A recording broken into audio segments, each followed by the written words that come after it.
accept foreign money to manipulate the American public? Blake scoffs at her credentials, smirks, and calls her a television lawyer. But within minutes, Jasmine presents irrefutable evidence that turns the entire hearing upside down. Now Blake is silenced, under federal investigation, and on the brink of total collapse. But in the chaos that followed, what exactly did Jasmine say that no one can forget? Stay with us. This is a story worth every second of your time. At 2:53 a.m., a soft mechanical click echoed in the stillness of a Capitol Hill mailroom. A junior clerk, bleary-eyed and half asleep, slipped a manila envelope onto the desk marked Oversight Committee Confidential. On its front, a red stamp that read Top Secret Internal Memo. By 3:02 a.m., that envelope had already been photographed, uploaded, and quietly forwarded to 5 encrypted inboxes, one of which belonged to a reporter at Politico. By 3:12 a.m., Representative Jasmine Crockett sat bolt upright in bed, her phone buzzing with an alert no one else in the building had received. A single anonymous message pulsed on the screen like a flare in the dark. They didn't just buy ads. They bought silence. Don't let them win again. She didn't hesitate. Her feet hit the floor before the words had even finished echoing in her head. Jasmine knew what this meant. There had been whispers for months. Foreign shell companies, data manipulation, digital disinformation campaigns aimed at suppressing voters. But this wasn't speculation. This was blood on paper. As she opened the file attached to the message, her screen filled with transactional records. Offshore wires, PAC laundering, and buried clauses tied directly to one name, Blake Masters. Her breath caught, but she didn't panic. Instead, she whispered the same phrase she'd said years ago in a courtroom where no one believed her. If the system won't open the door, I'll kick it off the hinges. At dawn, Washington, D.C. didn't wake up. It jolted. News outlets scrambled like hornets to confirm what was now burning across encrypted forms and anonymous tips. CNN blasted a breaking Chiron by 6:45 a.m. Foreign-linked campaign funds tied to GOP rising star. Emergency hearing scheduled at noon. Outside the Rayburn building, cameras were already stacked 4 rows deep. Reporters barked into phones. Satellites locked in.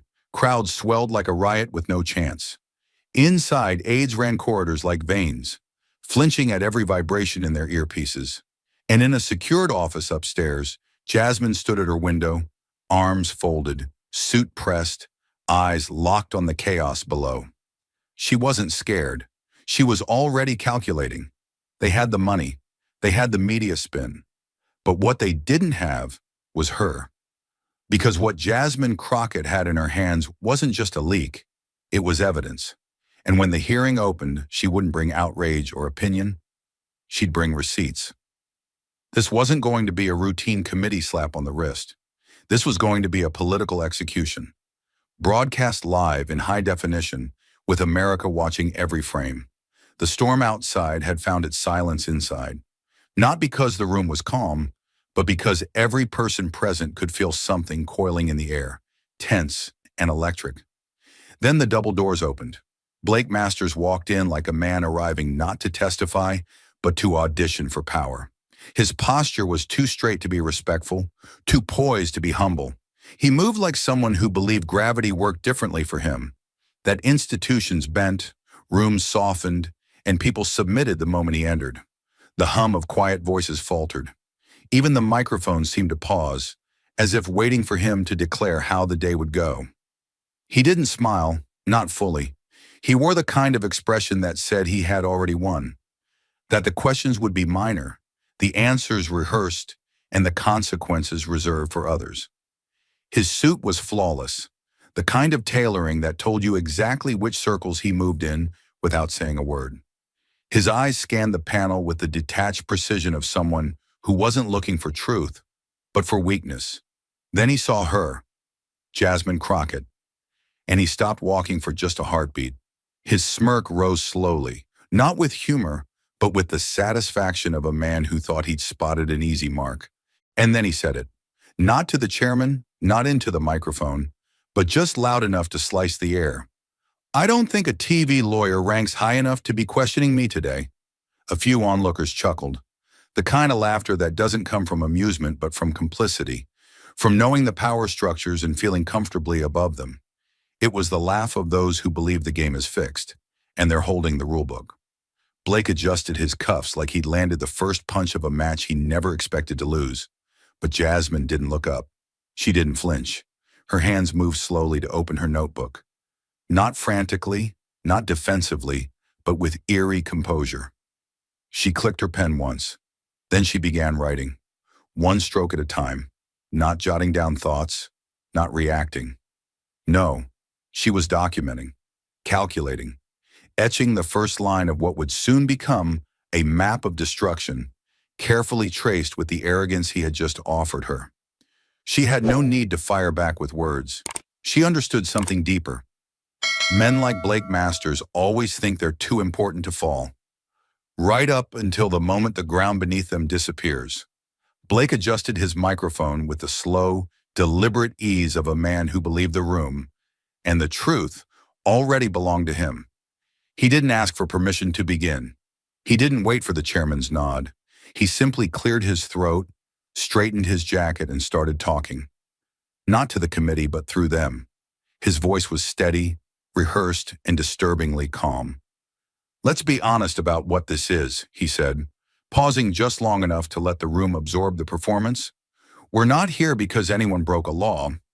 We're here because the far left has become dangerously good at turning narrative into law, emotion into policy. What's being called oversight today is just another attempt to punish those who refuse to kneel." He didn't blink. His tone didn't waver. This wasn't a defense. It was a calculated indictment, not of facts, but of motives. Then with precision, he turned to Jasmine. Not just his eyes. His entire body leaned as if to isolate her from the rest of the room. "And let's be clear," he continued, voice now colder. "Representative Crockett isn't just a participant in this charade. She is its architect.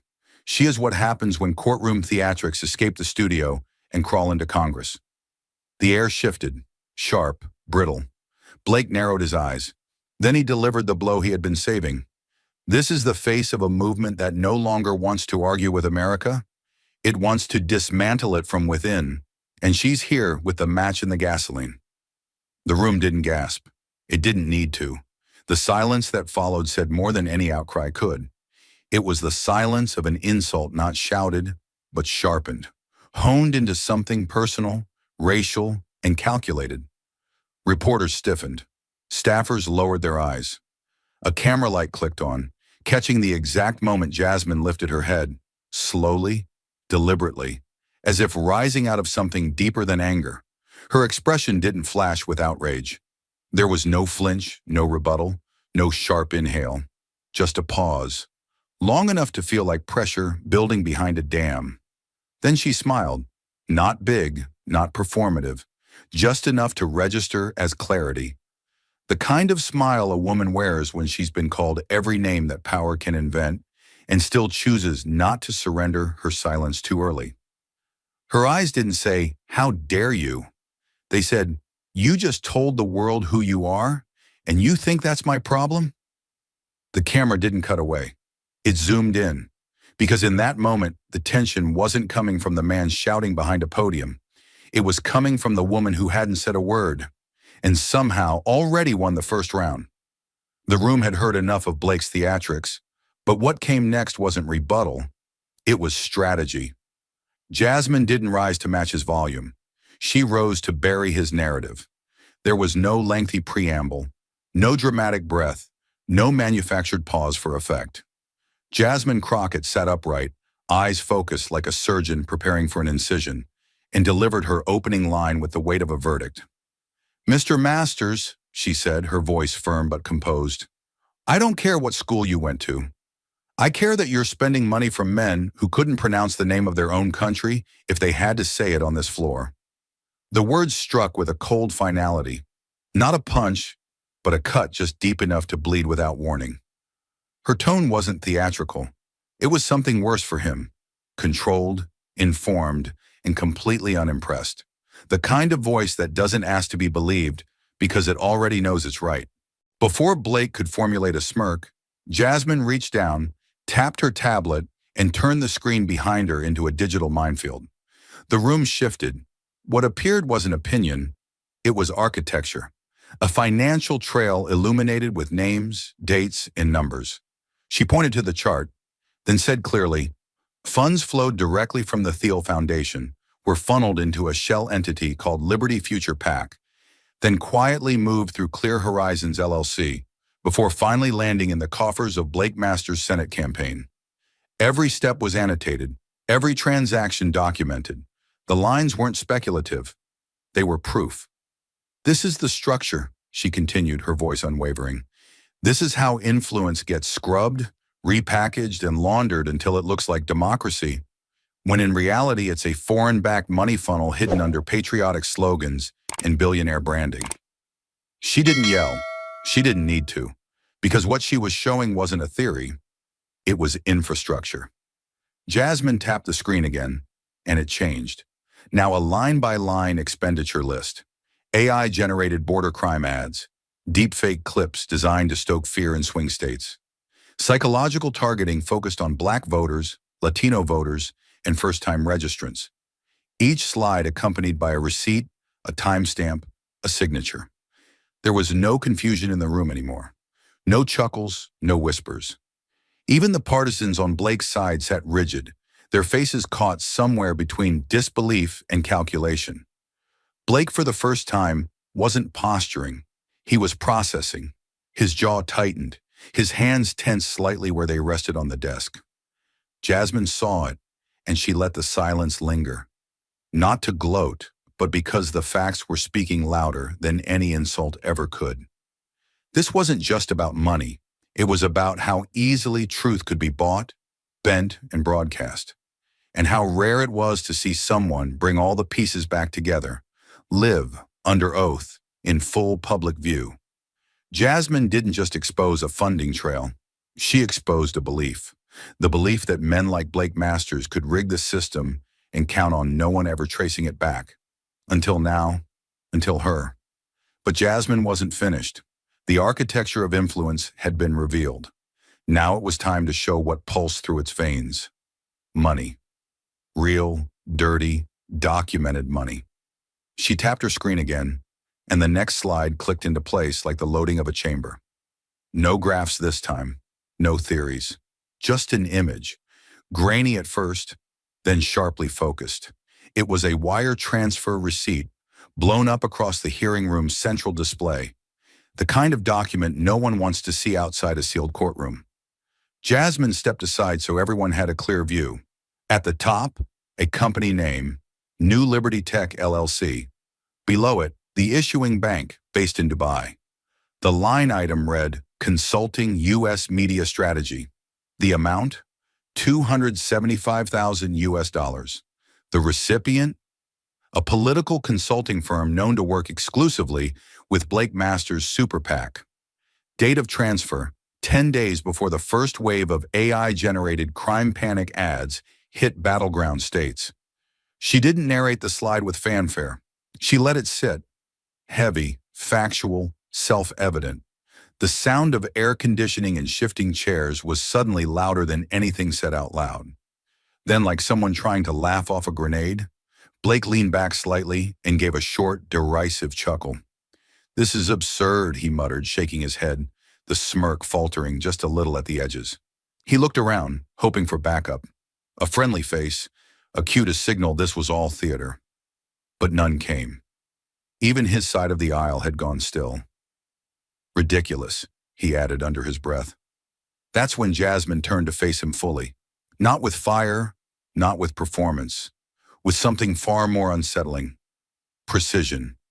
Her voice dropped into a quieter register, the kind you only hear when someone isn't trying to overpower you. They're telling the truth and letting it cut on its own. "You call this absurd?" she said, holding his gaze without flinching. "What part exactly? The transfer? The date? The signature? Or is it just absurd that someone found it?" She stepped closer to the microphone, but her eyes never left his. "Because let's be honest, Mr. Masters, this isn't absurd to you. It's familiar. What's unfamiliar is someone tracing it all the way back and reading it out loud. On the record, under oath. A murmur started in the press gallery. Chairs creaked. Somewhere, a journalist typed faster. Blake's posture tightened, not visibly, but inwardly, as if bracing against something he could no longer spin. Jasmine stayed still. She didn't raise her voice, because in that moment, it wasn't volume that mattered, it was clarity.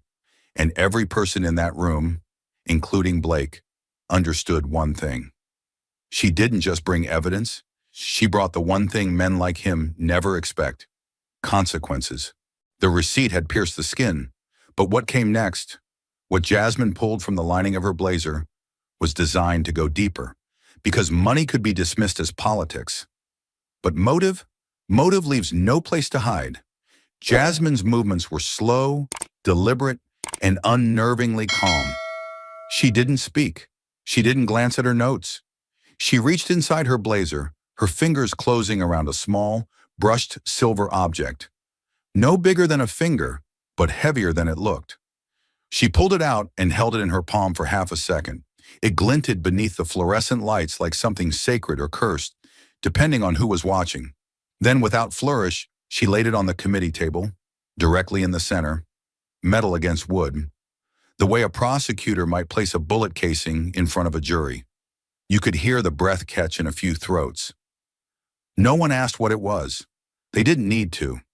Jasmine didn't move quickly, but she moved with purpose. Every step she took toward the console felt heavier than the last. When she reached it, she inserted the USB drive into the slot.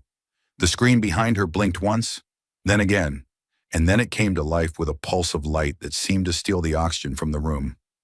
A single file directory appeared. Internal memoranda, 2026 pre-election assets.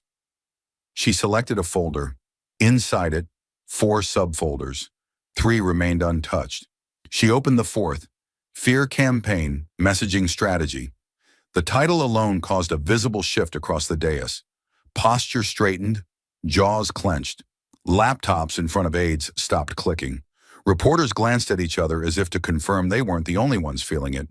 This wasn't opposition research. This wasn't spin. This was planning, with intent. Jasmine clicked into a PDF. It opened full screen. At the top, confidential. Project directive, win through emotion. In red, bolded, just beneath it, key objective, heighten voter anxiety in key demographics before October. She let the header breathe, didn't speak, didn't rush. Then she scrolled. The next page was a thread of internal emails. At the top of the chain, a time-stamped message, dated 2 months prior. The sender, Blake Masters himself. The recipients, 4 senior campaign staffers, a PAC strategist, and a data engineer with confirmed ties to behavioral AI firms. Jasmine zoomed in on the email's second paragraph. The room froze. Build an AI platform that auto-deploys high-emotion visuals, riots, illegal crossings, urban assaults. Amplify through non-affiliated channels. We need fear. We need it loud. And we need it before the second week of October. A second later, she highlighted one line. The most dangerous line of all. Fear is the fastest path to loyalty. Facts slow people down. Emotion moves them. A quiet gasp escaped from somewhere in the press gallery. One aide reached instinctively for a water bottle and missed. A flashbulb went off, and no one scolded the photographer. No one said a word. The silence wasn't respect. It was dread. That sentence didn't sound like politics. It didn't even sound like propaganda. It sounded like war. Jasmine took a step back from the podium, her hands now calmly resting on either side of it. She hadn't raised her voice. She hadn't spoken above a steady conversational tone all morning. But in this moment, she didn't need volume. She had gravity, and it pulled the room inward.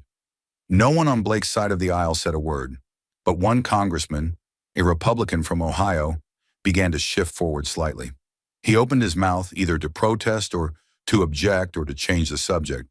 But before a sound escaped, the chair of the committee, a white-haired veteran of 4 administrations, raised his hand and brought the gavel down hard. One strike, echoing. Let her continue. That was it. No grand declaration, no defensive protocol, just permission. And it hit harder than a speech ever could, Because what Jasmine had just shown wasn't a scandal. It was strategy. Cold, surgical, profitable. She turned back to the screen and let the message stay there, projected 6 feet wide in front of a national audience. Not dramatized, not explained, just visible, letting the country read it for themselves. She didn't ask the committee to react. She didn't accuse. She didn't explain who was harmed by this, because the damage was self-evident. What kind of campaign instructs its engineers to design fear? What kind of candidate sees chaos not as a tragedy, but as a resource? This wasn't just about Blake Masters. It was about something far more corrosive, the belief that the American voter is most useful when scared, most pliable when panicked, most obedient when broken.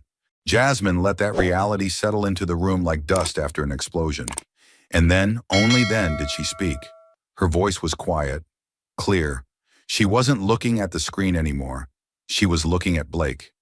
You told your team to manipulate fear. You didn't want debate. You wanted reaction. You didn't want votes. You wanted reflexes. You didn't want democracy. A pause, just long enough to cut. You wanted submission. She stepped back, folded her arms, looked at no one, looked at everyone. And for the first time since the hearing began, Blake Masters said nothing. Not because he was waiting, but because he had nothing left to say. The blueprint was now undeniable, but Jasmine knew that revealing intention wasn't enough. She needed to show proximity, not just planning the crime, but standing at the door when it happened. The chamber had fallen into a silence so dense it felt like pressure, not the absence of sound, but the overwhelming presence of attention. All eyes followed Jasmine as she stepped back from the screen. No one dared whisper. No one checked their phones. Even the usual rustle of staffers flipping through documents had vanished. What she had just revealed, a campaign designed around fear, powered by AI instructed in writing, had cracked something deep in the room. But what came next was not about the system. It was about the man. She leaned slightly into the microphone again, her voice lower than before but sharper. Every syllable sharpened against days, maybe years, of quiet restraint. This isn't about politics anymore. She didn't blink. She didn't need to. Her gaze was leveled not just at Blake, but at every person in that chamber who still believed fear could be spun into patriotism. This is about ethics, about who we are when no one is watching, and what we allow when we think no one will speak.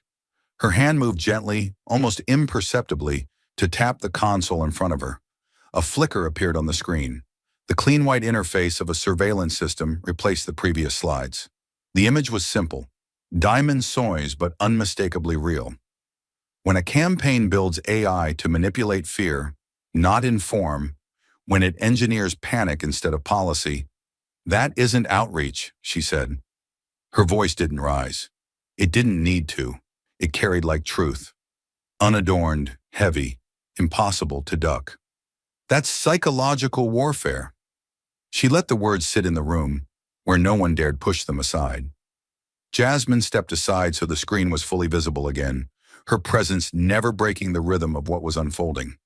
And that kind of operation doesn't just target minds, she continued, turning slightly toward the footage about to play. It corrupts trust itself. It's not campaigning. Her pause was brief but exact. It's terrorism, against the national conscience. Then the screen came to life, a silent black and white recording from a security camera. The timestamp glowed softly in the upper corner. 9:47 p.m., 2 weeks before the AI ad campaign began. The angle showed the front doors of a quiet corporate building, glass panels reflecting a mostly empty street.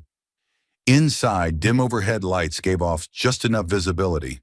A man exited the front doors, head down, steps quick and unaccompanied. There was no sound, but the air in the room thickened anyway. Then the camera caught his face. Blake Masters.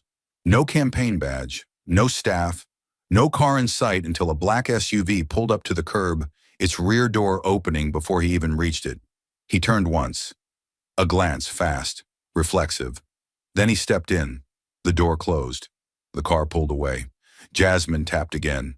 The frame froze just as he looked over his shoulder, caught, mid-motion, beneath the company's brass-plated name. Horizon Dynamics International. The words flashed below the image. Currently under federal investigation for transnational money laundering and foreign-backed nonprofit fraud. Gasps didn't erupt. They dropped, quiet, stunned, like the weight of truth settling into lungs that had never breathed it before. The kind of silence that follows a moment not when someone gets accused, but when there's nothing left to deny. Jasmine didn't gloat. She didn't move. She simply turned back to the microphone and said, in a voice so controlled it was terrifying, "We don't need a confession." She let it sit. A single line, but packed like a closing argument. We have footage. We have transactions. We have motive. And now, we have context. She looked straight ahead, not at Blake, not at the cameras. Just forward, like she was aiming the weight of this moment at history itself. Justice doesn't begin with someone saying, "I did it." Justice begins the moment we stop pretending we didn't see it. A beat of silence followed, not because no one had a response, but because there was no response worth offering. Jasmine took one final breath and delivered her last line. It didn't shake, it didn't stumble. The court of public opinion is watching, but the court of law, it's already moving, and it knows exactly where to begin. She stepped back, folded her hands gently, and waited. She wasn't looking for applause. She was giving the country its next step, whether it was ready to take it or not.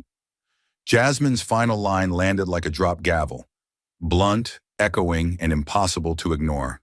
For a heartbeat, the room sat in its silence. And then Blake Masters exploded. He stood up so fast that the chair behind him scraped loudly across the floor, tipping slightly on one leg.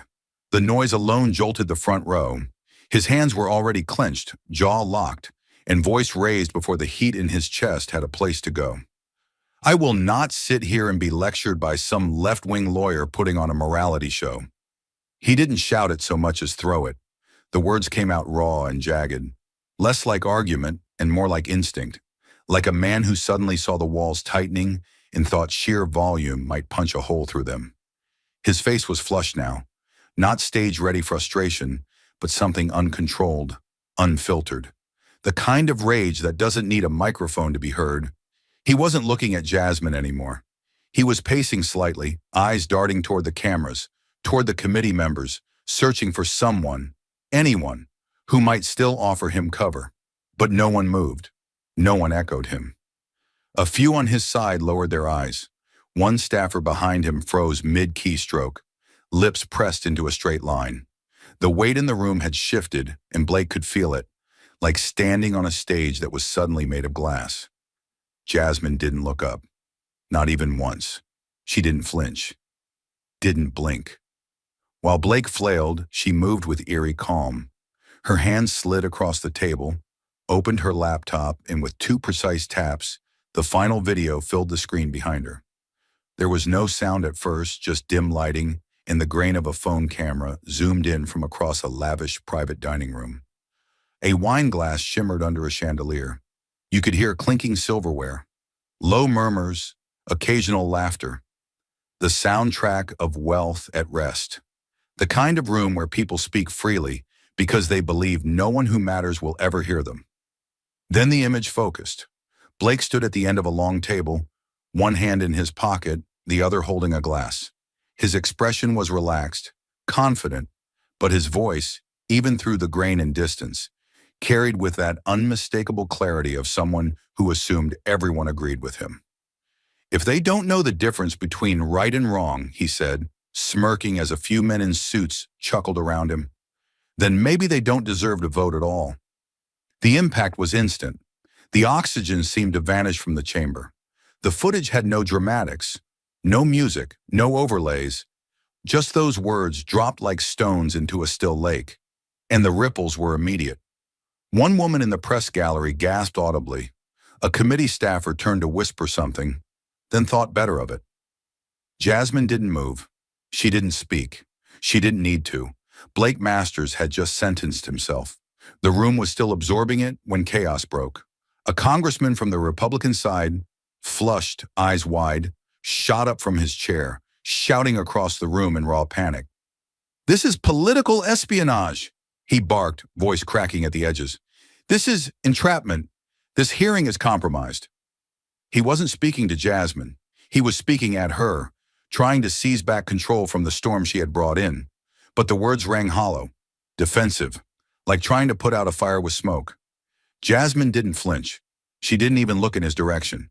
Instead, with surgical calm, she reached forward and closed her laptop. The soft click of the case snapping shut echoed across the chamber like a pin dropping in a cathedral. It wasn't theatrical. It was conclusive. A movement that said, "We're done here." And then, slowly, she stood. Her movements were smooth, her posture straight. The stillness around her sharpened again, as if the entire room instinctively leaned in, not to hear her better, but to feel what she was about to say.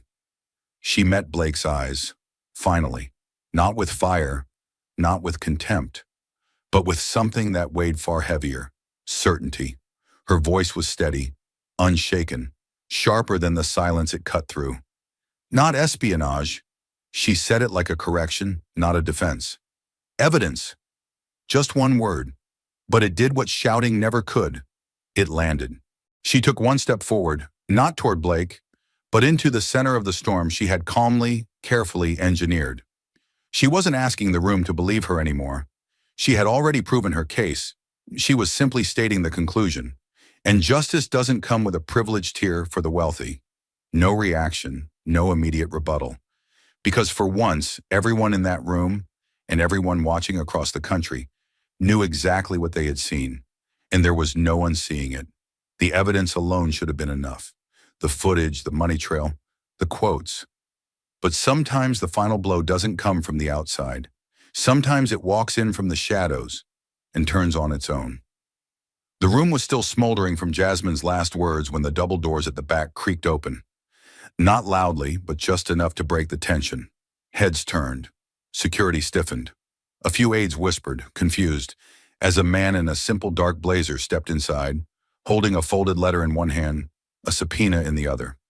He didn't walk like a guest. He walked like a burden, heavy, reluctant, but resolute. Chairman Whitaker furrowed his brow and leaned toward his aide, who handed him the letter. A pause. Then the chairman's voice rang out. "Mr. Daniel Price, you've submitted a sworn affidavit requesting to speak before the committee. Now, in open session?" The man nodded. His voice wasn't loud, but it didn't waver. "Yes, sir. I was Blake Masters' senior strategy advisor until 4 months ago, and I need to say something, while it still matters." A quiet ripple ran through the room. Jasmine's eyes narrowed, not in suspicion, but in the way a trial lawyer watches a chess piece move on its own. Blake, however, had gone pale. His mouth tightened. His jaw flexed once, twice, then froze. The chairman nodded. "Approach the witness table."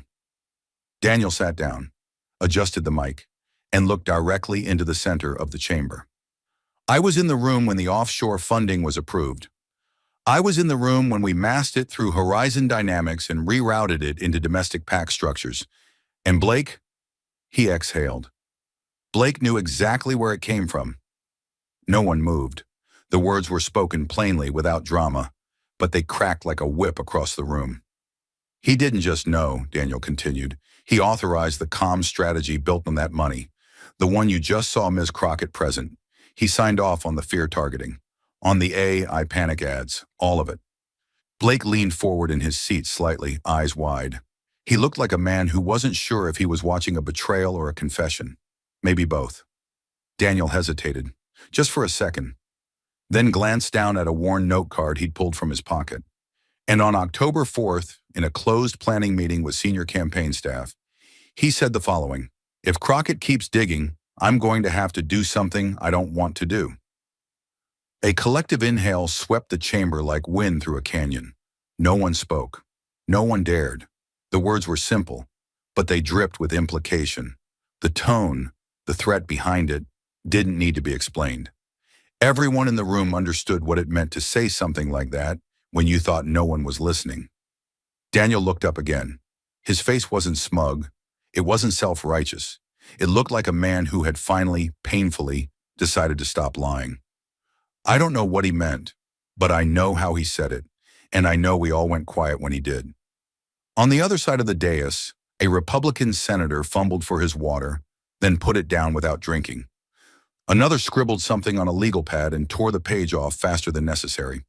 The party line that had held so tightly all morning was starting to fray, not from one scandal, but from the weight of too many coming too fast, too publicly. Blake tried to interject, once, sharply, but the chairman cut him off with a flat hand. "You will have the opportunity to respond later." There was no warmth in his voice anymore, only procedure. Daniel's voice softened, but his words didn't. "I should have said something sooner. I should have stopped it before it became this. But I didn't. And I'm saying it now because what we built wasn't a campaign. It was a weapon." He looked down, then back up. Not at Blake, at Jasmine. She didn't smile. She didn't nod. She didn't move. But her silence in that moment felt like a verdict, because it wasn't just what Daniel had said, it was that he had come, and that no one, not even Blake Masters, had seen it coming. The betrayal from within had landed like a seismic crack down the middle of Blake's defense. But even then he stayed in his seat, jaw set, eyes flickering with something between defiance and desperation. What came next would strip him of even the illusion of control. The chairman waited just long enough for the silence to settle, then leaned toward his mic.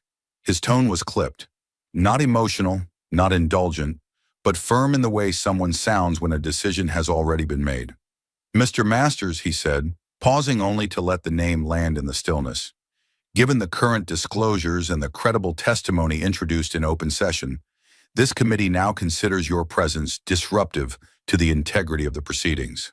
A flicker of disbelief passed over Blake's face, so fast it could have been missed if not for the cameras trained on him from every angle.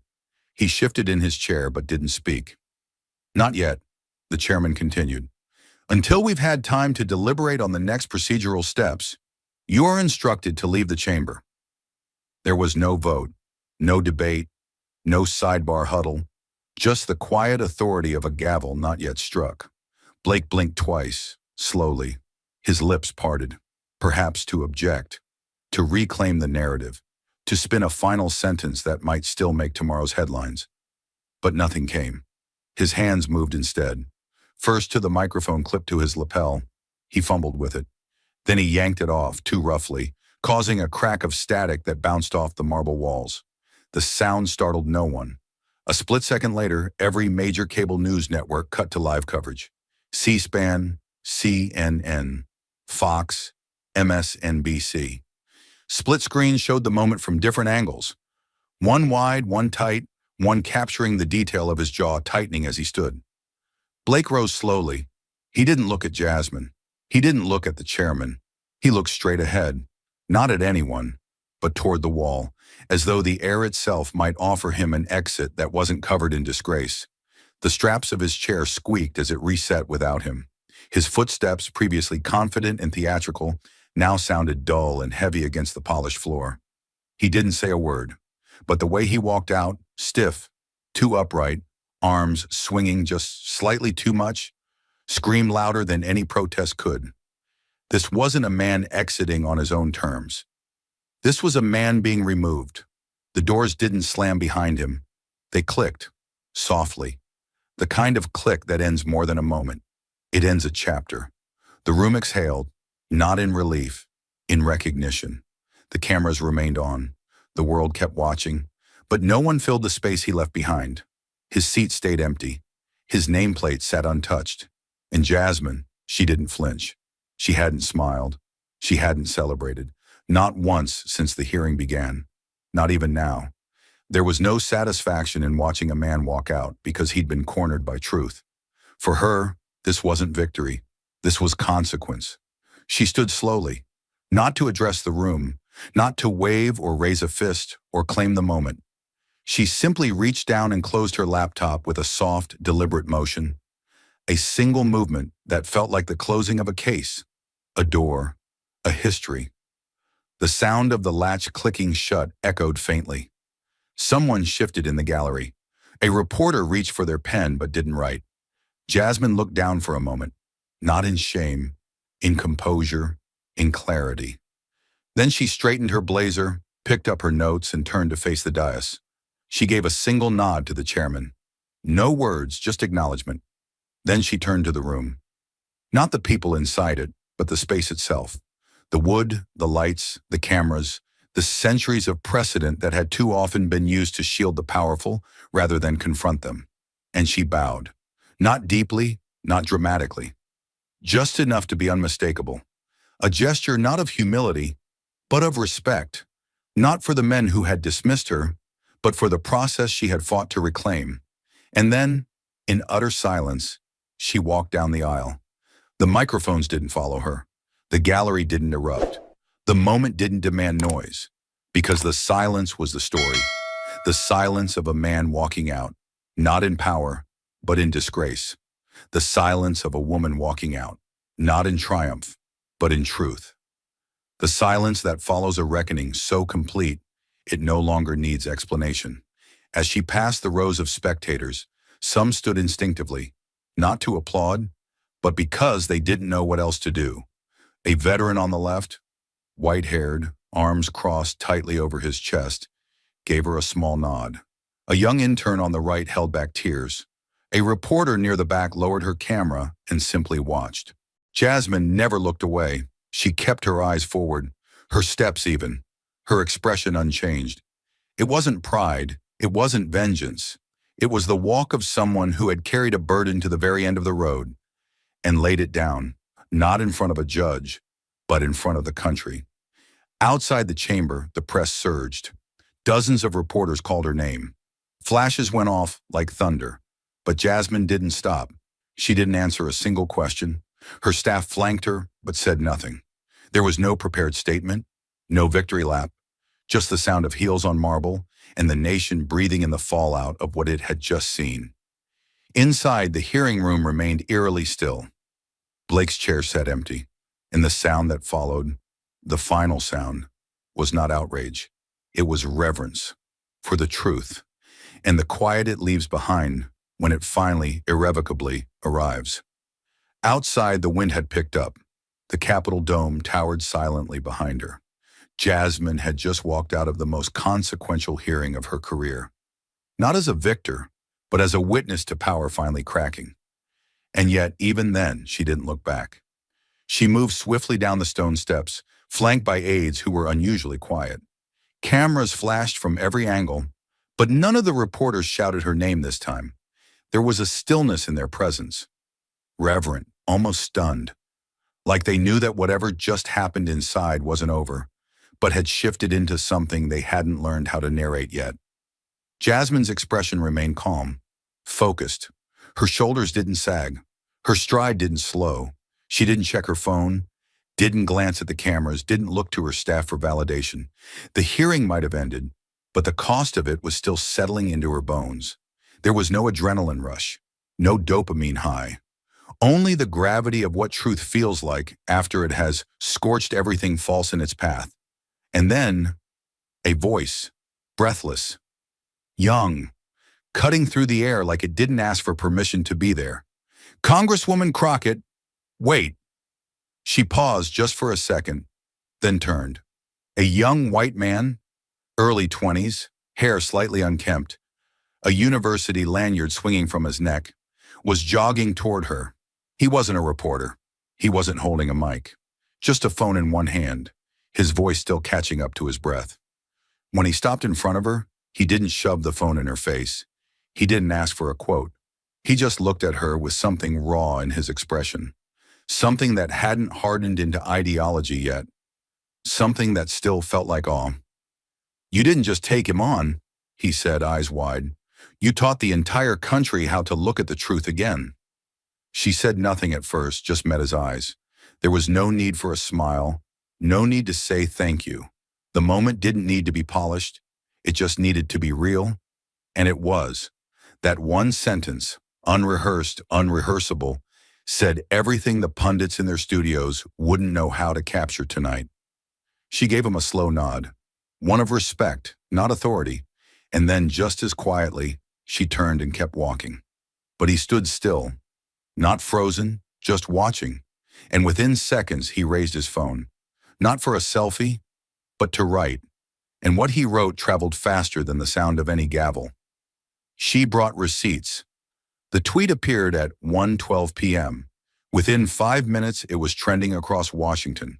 By 1:30 p.m., it had surpassed 70,000 mentions.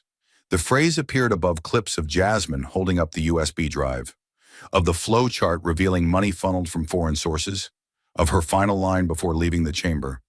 But it wasn't the pundits who made it viral. It was teachers, students, veterans, first-time voters, people who hadn't watched a congressional hearing in their lives, who didn't know where the House Oversight Committee sat on a floor plan, but who suddenly understood what truth looked like when someone refused to let it be buried. Another hashtag followed. # Operation Trigger not planned, not promoted. It came from a caption on a reposted clip of the moment. Jasmine calmly displayed the surveillance footage and said, "Justice begins the moment we stop pretending we didn't see it." The term hit different. It didn't sound partisan. It didn't sound soft. It sounded like the click of a switch flipped by someone who had nothing left to lose. Thousands began using it to describe not just what Jasmine had exposed, but how it made them feel, triggered, not by offense, by reality. This wasn't a political hearing, one user wrote. It was a truth bomb, and Jasmine Crockett lit the fuse with calm precision. She brought receipts, Operation Trigger. In classrooms, high schools across Ohio and Pennsylvania began pausing lessons to watch the footage. One teacher uploaded a video of his students, heads tilted toward a smartboard as Jasmine's voice rang out through the grainy clip. The caption read, "This is what real civic education looks like. They're not even blinking. She brought receipts." Evening news anchors scrambled, not to analyze but to catch up. Editorial desks were racing to reframe headlines written only hours earlier. Phrases like partisan friction and dramatic sparring were being deleted in real time. Because this wasn't sparring, it was an autopsy, and Jasmine Crockett had narrated it with surgical restraint.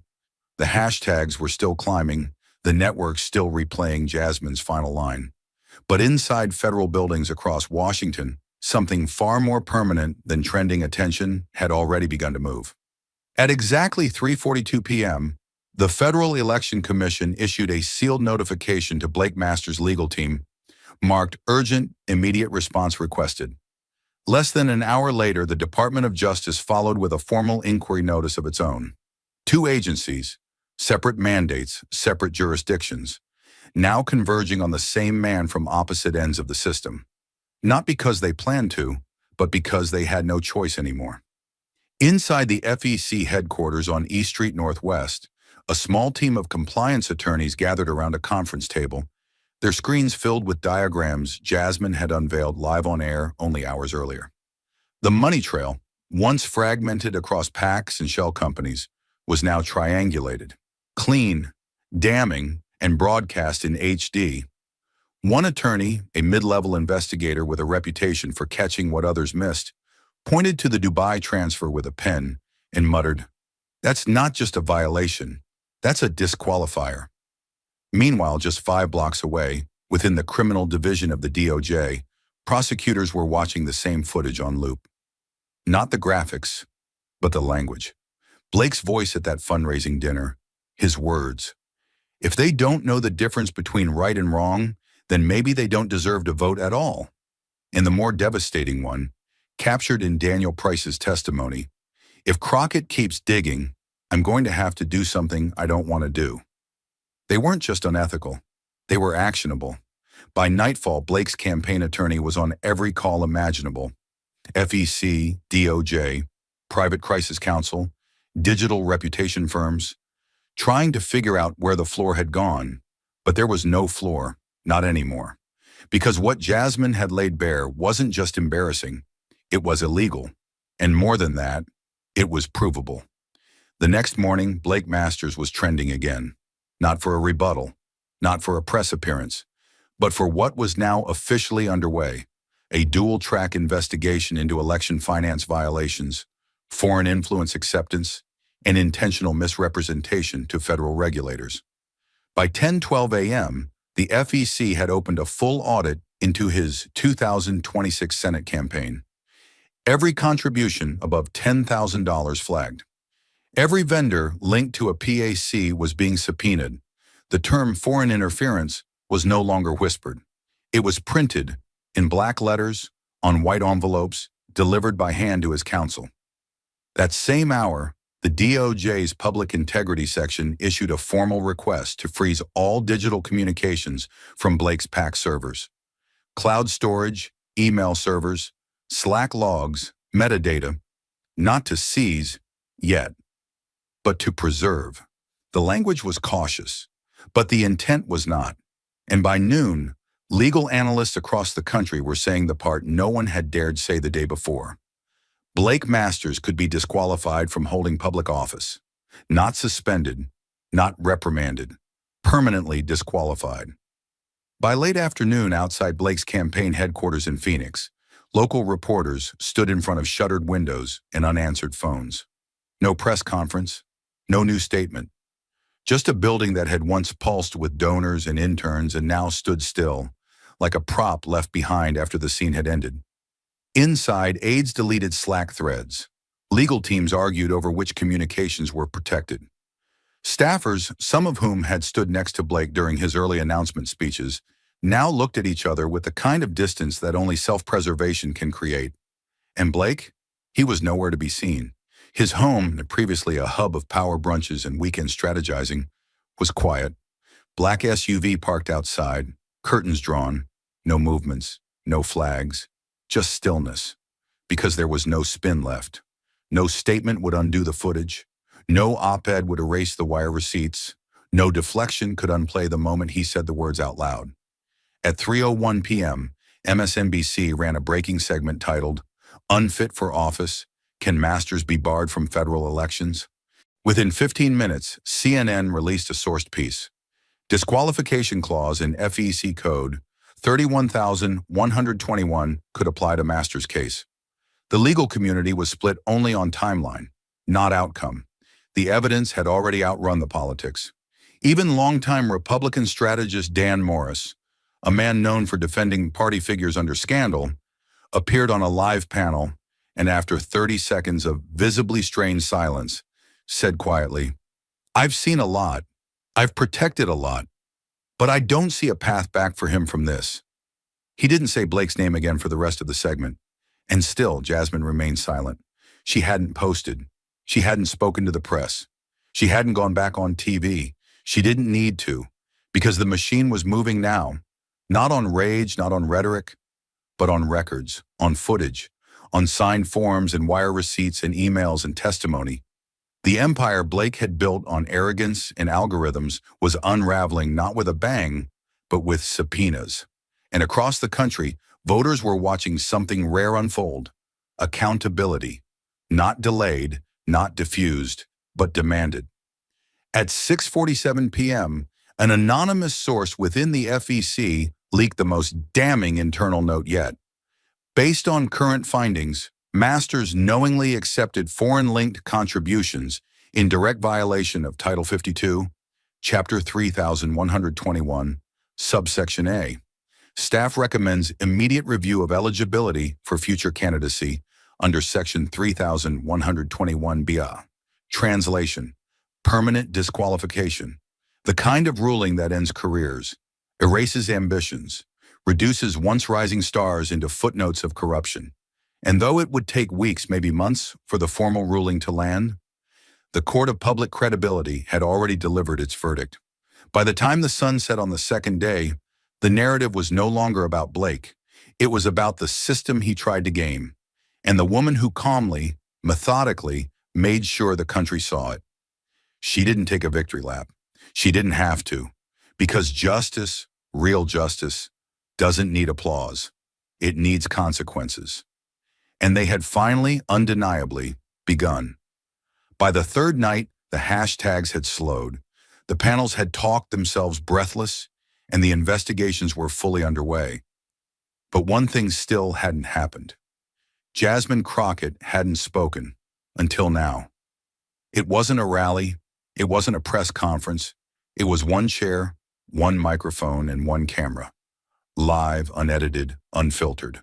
The lighting was stark but not harsh. A neutral backdrop, the network's logo faint behind her. No Chiron, no sound effects, just the Congresswoman, sitting with her hands calmly folded, wearing black. No jewelry, no political pin. Just her voice and the silence she carried with her like gravity. Millions tuned in, not because it was hyped, not because it was promoted for days, but because the country knew, instinctively, that this would not be spin. The anchor introduced her briefly, formal, professional, then stepped aside. The screen went full frame, and Jasmine began. Her voice didn't waver, it didn't perform. It pressed forward with that same calm precision the world had seen in the hearing room, a lawyer's cadence but stripped of pretense, every word landing like it had waited too long to be said. "I didn't go into that hearing to destroy a man," she said. "I went in because no one else had laid out the map, and someone needed to. Not because it was easy, but because it was time." She looked directly into the lens, not like a politician, like a witness. "Power is loud," she continued, "but silence in the face of corruption, that's what feeds it. What we saw wasn't just one man's fall. It was a mirror held up to a system that banks on no one daring to look too long." She didn't blink. She didn't smile. She didn't need to. And when law forgets how to speak, when procedure is twisted until it can't protect the people it's built to serve, a breath. Then the truth finds another language. She leaned forward, just slightly, and the room behind every screen across America seemed to go still. "When law goes silent," she said, "truth will teach itself to speak in fire." The line struck like a thunderclap. The anchor didn't cut in. The studio didn't move. No transition music played. Because no one knew what to say. Because some words don't leave space for follow-up. They claim the air. And still, Jasmine kept going. Not louder, but deeper. Her voice dropped a register. Her tone no longer explained. Now it warned. "I've been called a lot of things. Angry, unqualified, unprofessional. But I can live with every insult they throw. What I can't live with is complicity." She let the word sit. That hearing wasn't a performance. It was a reckoning. And not just for Blake Masters. For everyone who saw the evidence and stayed quiet. For every institution that whispered instead of shouting. For every one of us who looked away when truth got inconvenient. Her jaw tightened for the first time. Not in emotion, in control. Politics doesn't die from lies. Another pause. It dies when we're too scared to call those lies what they are. No one exhaled. Twitter didn't scroll. Text messages stopped mid-sentence. Because the woman in the chair had become something no algorithm could mute. A voice that didn't ask to be heard, only dared you to ignore it. In New York, a man at a bar stopped mid-drink and just stared at the screen. In Chicago, a law student stood in her apartment, fists clenched, tears held behind her eyes. In Georgia, an older couple rewound the line 3 times on their smart TV. Politics doesn't die from lies. It dies when we're too scared to call those lies what they are. No pundit had said it like that, because none of them could. Jasmine wasn't trending anymore. She was resonating. The broadcast didn't last long, just under 12 minutes. No commercial breaks, no teleprompter cues. Just a single human being speaking directly into a camera with nothing left to lose and nothing left to prove. At the end, she didn't ask for justice. She didn't ask for votes. She didn't even ask for awareness. She simply stood, folded her notes, and before the feed cut, said one final line: "We don't need more heroes. We need more witnesses, and we need them to stop blinking when the fire starts." And then the screen faded to black. The reaction wasn't instant hysteria. It was slower, heavier, like an aftershock working its way through steel. By midnight, clips from the interview had replaced every pundit panel in rotation. Hashtags returned, but now they carried more weight, less cheerleading, more solemnity. When law goes silent, she spoke in fire. It wasn't just another viral moment. It was something else, a turning point, the kind of moment that doesn't win the news cycle, It defines it. And in the days to come, it wouldn't be Jasmine's political future that people asked about. It would be the question she had left hanging over a nation now wide awake. What happens when the fire spreads and all we did was stand there and watch? Because she hadn't spoken to make us comfortable. She had spoken to make sure we never looked away again. The screen had gone black, but what Jasmine left behind didn't fade. It echoed, not as a sound, but as a question, and it reached beyond the headlines, beyond the fallout, into the quieter, more dangerous places we often try not to look, ourselves. Because at its core, this wasn't a story about a courtroom, or a scandal, or a political figure brought to his knees. It was about something far older, far harder to quantify. What happens to a society when truth becomes too uncomfortable to carry? Jasmine didn't just expose the mechanics of corruption, she exposed the cost of inaction, of silence, of fear disguised as neutrality. And that is the human lesson at the heart of this firestorm. That justice, in its purest form, isn't loud. It doesn't always wear a robe or hold a gavel. Sometimes it's just a woman in a blazer, standing alone in a room full of men who didn't expect her to survive 5 minutes, and deciding to speak anyway. The unfairness of it was brutal. Jasmine faced dismissiveness, not because her evidence lacked weight, but because her presence itself defied expectation. She was underestimated before she opened her mouth, mocked when she did, and only respected when the walls started cracking. That is the quiet violence of power. Not the shouting, but the ignoring. And still, she didn't flinch. She didn't yell. She didn't storm out or break down. She did what generations of fighters before her have done. She made the truth undeniable, and then left the room with her dignity intact, even while others scrambled to keep theirs. And what did that truth teach us? That integrity isn't rewarded in real time. That speaking out doesn't always feel like victory. That doing the right thing often means losing the comfort of the middle ground. Jasmine never sought revenge. She sought accountability. And in doing so, she showed every viewer, from students watching in classrooms to elders shaking their heads in disbelief, that courage is often quiet, unadorned, and impossibly expensive. There is no shortcut to justice. No applause loud enough to erase the loneliness that precedes it. The world doesn't stop spinning when someone tells the truth. If anything, it spins harder, trying to blur the lines, muddy the waters, rewrite what just happened. But the lesson here, the one that matters more than any verdict or poll or trending topic, is this. Truth is not fragile. It does not need permission to exist. It only needs someone brave enough to carry it through the fire. That's what Jasmine did, and that's why this moment matters. Not because of the man who fell, but because of the woman who stood. Thank you for watching until this moment, and for standing with us on this journey for justice. Your support means everything. Like, subscribe, and turn on notifications so you never miss what's next. And we'd love to hear your thoughts. Leave a comment below and let us know what moved you most in this story. Together, our voices make a difference. In a packed New York studio, Kayleigh McEnany tries to corner Jasmine Crockett with a pointed question. Are you a messenger or a misleader? Tension builds, accusations fly, and just when Kayleigh seems firmly in control, Jasmine reaches for one document that flips the entire room on its head. One woman is desperate to defend her legacy, the other is determined to reveal the price of hiding behind polished narratives. And seconds later, Kayleigh goes silent, unraveled not by outrage, but by something far more dangerous. Proof. What did Jasmine say that shattered the stage and changed everything? Stay with us. This is a story worth every second of your time.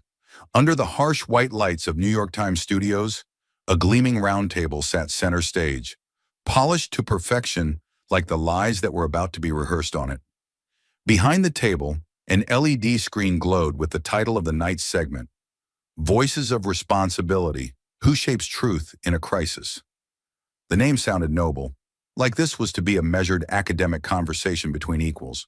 But beneath the stage's pristine set and glassy surface was a script sharpened like a knife, and Jasmine Crockett knew it the moment her heels touched the studio floor. The room was colder than expected, not from the air conditioning, but from the curated silence of an audience briefed to be polite, but hostile. Kayleigh McEnany, perfectly poised in a powder blue blazer, smiled with the warmth of a polished blade. She wasn't here to discuss, she was here to disarm. The production assistants flitted like ghosts, cameras locked. The floor manager counted down, and Jasmine, dressed in deep navy with a gold pin of the Constitution at her collar, adjusted her mic, her face unreadable. Kayleigh opened the segment like a lullaby with teeth. Welcome to Voices of Responsibility. Tonight we explore a question that has haunted this nation through pandemic, protest, and polarized politics. Is truth being protected or performed? She turned to the camera, her smile tight but radiant. Joining us is Congresswoman Jasmine Crockett, who has been outspoken, some might say aggressively so, on the role of media during times of national emergency. There was no handshake, no gesture of mutual respect, just that quiet, deadly warmth. Kayleigh's fingers tapped her cue cards twice, soft, calculated, final. The smile didn't falter, but the shift in tone was surgical as she leaned in. Congresswoman, she began, not missing a beat, isn't it fair to ask whether politicians like yourself have made a career out of converting crisis into power, and in doing so, turned people like me, messengers of facts, into national villains? The question landed like a trapdoor snapping shut. It wasn't a question. It was a public indictment, live. Jasmine's eyes didn't blink. She knew this tactic: speak first, speak sharply, and reframe the battlefield before your opponent can plant her feet. Around her, the studio's so-called neutral audience held their breath, not in suspense but expectation. This was Kayleigh's court.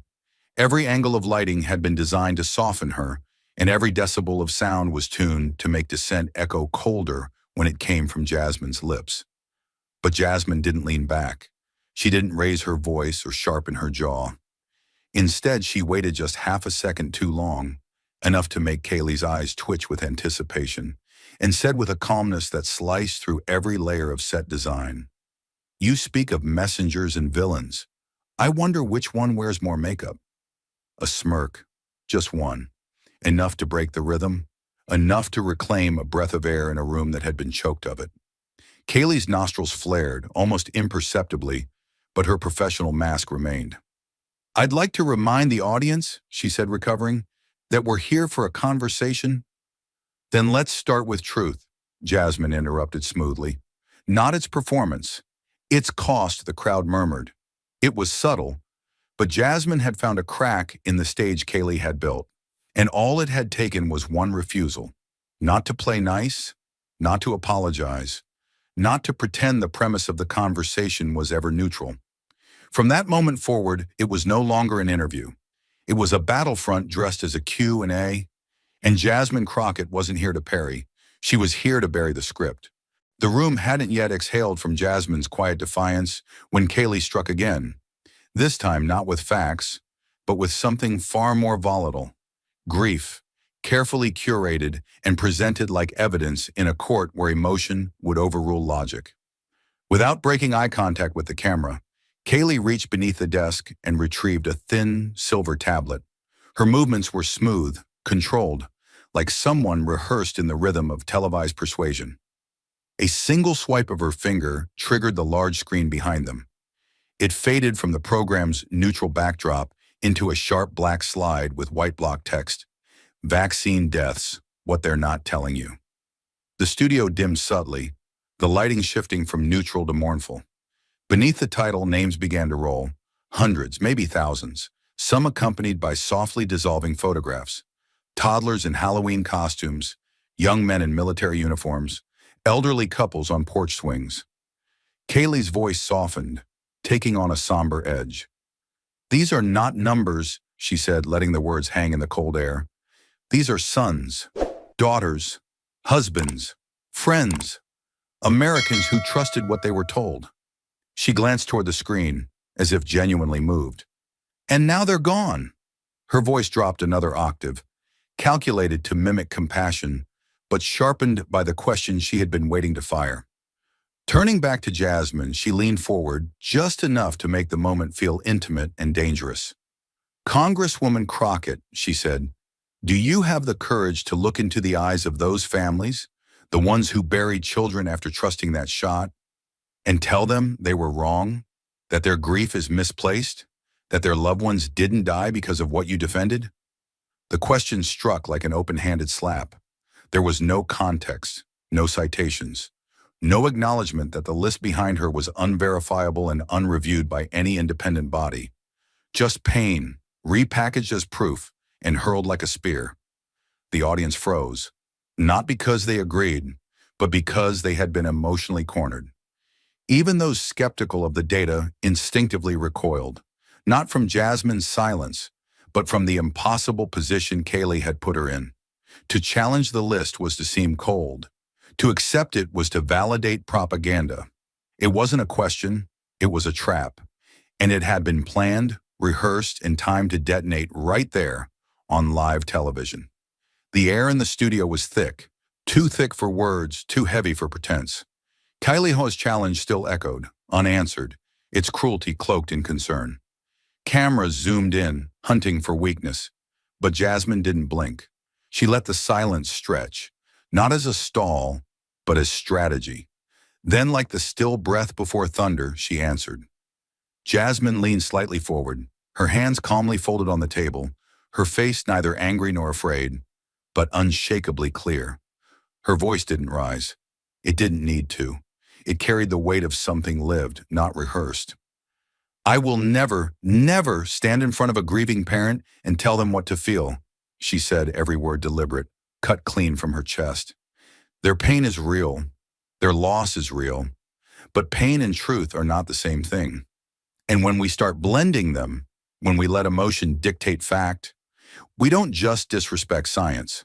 We weaponize grief. That's not compassion. That's cruelty, wrapped in sympathy, aimed like a gun."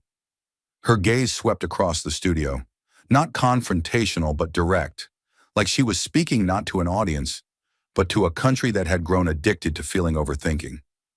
The words hit hard, too hard for the room to stay still. The audience didn't break into unified applause. It fractured. One section began to clap, slow but firm, while another hissed under their breath, unsettled by a truth that didn't flatter their fears. Somewhere near the front, a woman shook her head and whispered, "She has no heart," just loud enough for the mic to catch. A man beside her crossed his arms, unmoved.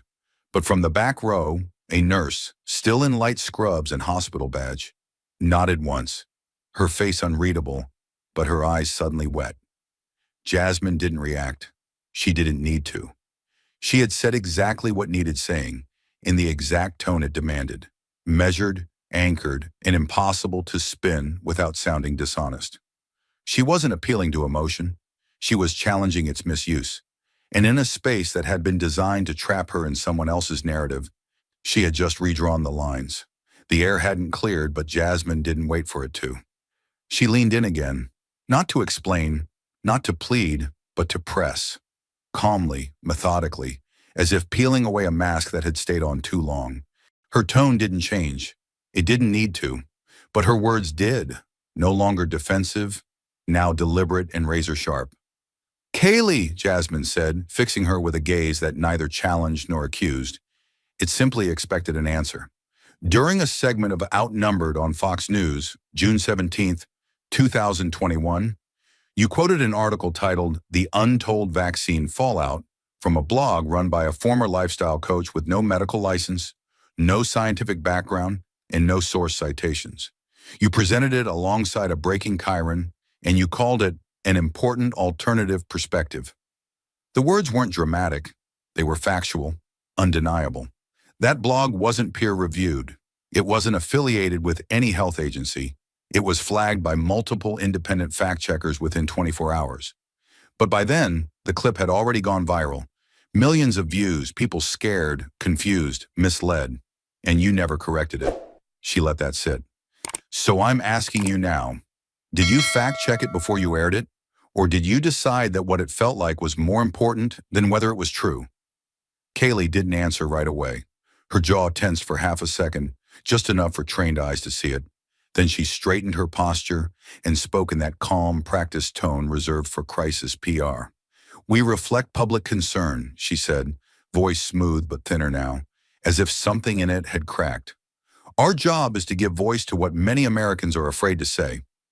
It was a sidestep, not a denial, not an admission, just enough ambiguity to slide past accountability while still sounding reasonable. The audience shifted in their seats, some nodding, others frowning, a few watching Jasmine for what would come next. And Jasmine delivered, quietly, clearly, with a weight that no volume could replace. "No," she said, her voice firm and precise. "You don't reflect concern. You shape it. You take fear, raw, unresolved fear, and you amplify it. Not to help people understand, not to inform, but to keep them afraid. Louder, sharper, stripped of context and dressed up as truth." She paused just for a breath. Her gaze didn't move. "You reflect what they fear, not what they need to know." The sentence landed with the gravity of a gavel, simple and irreversible. "That's not journalism. That's manipulation." The crowd didn't erupt. They froze, like they knew something irreversible had just been said. Not shouted, said, clear, exact, and true enough that even those trying to reject it had to blink. Kaylee blinked too, but Jasmine didn't. Her eyes stayed fixed, not on anger, but on principle. Not on attack, but on truth that finally had room to breathe. But Jasmine wasn't done. Not when curated sympathy had been used to mask deliberate deceit. Not when the audience had only heard her speak, but hadn't yet seen what she'd seen, behind the curtain where media turns emotion into currency. She adjusted her posture, not out of discomfort, but resolve, like someone preparing to walk into a room they've seen burn before. Her fingers tapped the edge of her folder only once, then stilled. The heat of the studio lights seemed to fade as her focus narrowed. "With the producer's consent," she said, addressing the control booth, her tone composed but edged with quiet force, "I'd like to play a short clip. It's unedited, it's real, and I believe this room and this country deserve to witness it for themselves." There was a long pause from the booth. Inside the glass, a floor manager whispered into a headset, uncertainty rippling like static. But the director's nod came, slow, reluctant, and heavy with consequence. The screen behind them blinked to black. Not the sleek branded graphics of the network, not a chyron, not even a title card, just black. And then the tape rolled. The footage was raw, unpolished, the kind of thing that never makes it to air. A grainy behind-the-scenes angle captured on a studio backup feed. The timestamp in the corner read 9:37:12, a full 23 minutes before airtime. The location, another national broadcast, a flagship political morning show Kaylee had guest hosted just over a year ago. In the frame, she stood just offset, arms folded, eyes scanning cue cards. Her hair and makeup were done. Her tone was relaxed. There was no podium, no script, no audience, just a tech assistant holding an earpiece and nodding quietly. Then, clear as glass, Kaylee's voice cut through the playback. "Forget the WHO numbers, just lead with the crying moms. Viewers don't need data, they need to feel something. No hesitation, no irony, no joke, just instructions. Clean, controlled, clinical." In the live studio, the effect was immediate, not explosive, implosive. The kind of silence that felt like the walls themselves had exhaled and chosen to listen. There was no background music, no crossfade, no buffer between what was seen and what it meant. The audience wasn't reacting. They were processing. Some leaned forward, some leaned back. One woman in the second row covered her mouth with both hands. A man near the side aisle, arms folded moments earlier, now had one hand gripping the armrest like he was holding himself in place. And Kaylee, frozen beneath the screen now playing her own voice, sat still. Not defensive, not outraged, just still. Her pupils darted once, scanning the crowd, then flicked to the camera's red light. She knew what they were seeing. She was seeing it too. Her own words, stripped of context because they didn't need any. No spin, no excuse, just intent, captured in real time. Jasmine didn't turn. She didn't speak. She sat with her hands folded, eyes forward, like a witness at a sentencing. Because that's what this moment was. Not a debate, not a disagreement, a revelation. The line between emotional coverage and emotional manipulation had been exposed, and the voice behind it had given herself away, not under pressure, but in comfort, in confidence, in private. There were no flashing graphics to distract from it, no panel of analysts to soften the landing, just one sentence. Viewers don't need data, they need to feel something. And the country had just heard it. The silence afterward was deeper than any outburst could have been. It wasn't just the absence of noise, it was the collapse of a carefully built illusion.